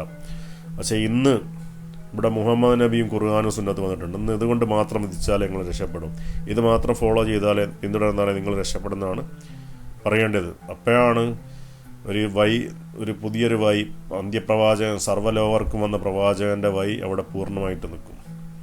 അതാണ് അതിൻ്റെ പ്രത്യേകത. കാരണം ഖുർആൻ ഹദീസുകൾ പറഞ്ഞിട്ടുണ്ട്, മുൻപ് വന്ന പ്രവാചകന്മാരെല്ലാം അവരുടെ ജനതകളിലേക്ക് വന്നവരാണ്, ഞാനെല്ലാ ജനങ്ങളിലേക്ക് വന്നവനാകുന്നു എന്നുള്ള ഹദീസുകളുണ്ട് ബുഹാരിയിലൊക്കെ. അപ്പം അങ്ങനെയാണെങ്കിൽ എന്തുകൊണ്ട് പിന്നെ ഈ ഇങ്ങനെ ഇഞ്ചീലനുസരിച്ച് മുൻപ് പ്രവാചകന്മാർ വന്ന വചനത്തിനനുസരിച്ച് വിധിക്കാൻ ഖുർആനിൽ പറയേണ്ട ആവശ്യമുണ്ടോ? ഇല്ല. അത് മാത്രമല്ല, അതിൽ പറയുന്നത് ധിക്കാരികളാണെന്ന് പറയുന്നത്. ഒരാളിപ്പോൾ ഇഞ്ചീൽ കൊണ്ട് വിധിച്ചില്ലെങ്കിൽ ധിക്കാരികളാണെന്ന്. അപ്പോൾ അങ്ങനെയൊക്കെയുള്ള കുറേ വിഷയങ്ങളുണ്ട്. അപ്പോൾ നമ്മളേത് പണ്ഡിതന്മാരോടും മൗലാ കോഗ്നിഷൻ ചർച്ച ചെയ്യാൻ തയ്യാറാണ്. ഈ ട്രിനിറ്റി എന്ന് പറഞ്ഞു കഴിഞ്ഞാൽ യഥാർത്ഥത്തിൽ എന്താണ്? അള്ളാഹുവിൻ്റെ സിഫത്തായിട്ടുള്ള വചനം, റൂഹുല്ല, അതായത് കലിമത്തുള്ള, റൂഹുല്ല, അള്ളാഹുവിൻ്റെ വചനം, അള്ളാഹുവിൻ്റെ ആണം. ഇതാണ് യഥാർത്ഥത്തിൽ ട്രിനിറ്റി എന്നുകൊണ്ട് ഉദ്ദേശിക്കുന്നത്. അവിടെ ഖുർആനിൽ പറഞ്ഞതുപോലെ മൂന്ന് നിങ്ങൾ പറയരുത്. കാരണം അള്ളാഹുവിൻ്റെ വചനവും ആത്മാവും തന്നെയാണെന്ത്? ഈ ക്രിസ്തുവും അതേപോലെ പരിശുദ്ധാത്മാവും എന്നാണ് അവിടെ പറഞ്ഞു വെക്കുന്നത്. 3 അറിയണം. പക്ഷേ മുസ്ലിയാക്കന്മാരും ഇസ്ലാമിക പണ്ഡിതന്മാരെന്താ പറയുന്നത്? റൂഹുൽ ഖുദൂസ് എന്ന് പറയുന്നത് ജിബ്രീലാണെന്ന് പറയുന്നു. അപ്പോൾ അത് ശരിയാകും? ശരിയാൻ പാടുണ്ടോ? അല്ല. അപ്പം ജിബ്രീലിന് ഒരിക്കലും എന്താകാൻ പറ്റില്ല, സൃഷ്ടിക്ക് റൂഹുൽ ഖുദൂസ് ആകാൻ പറ്റില്ല. ഇത്രയും പറഞ്ഞുകൊണ്ട് ഞാനിതിപ്പോൾ തൽക്കാലം നിർത്തുകയാണ്. ഓൾറെഡി ഇപ്പോൾ 55 മിനിറ്റായി. സമയം പോയത് വരെ അറിഞ്ഞില്ല. അങ്ങനെ ഇൻഷാ അല്ലാഹ്. അസ്സലാമു അലൈക്കും വറഹ്മത്തുള്ളാഹി വബറകാതുഹു. അൽഹംദുലില്ലാഹി റബ്ബിൽ ആലമീൻ.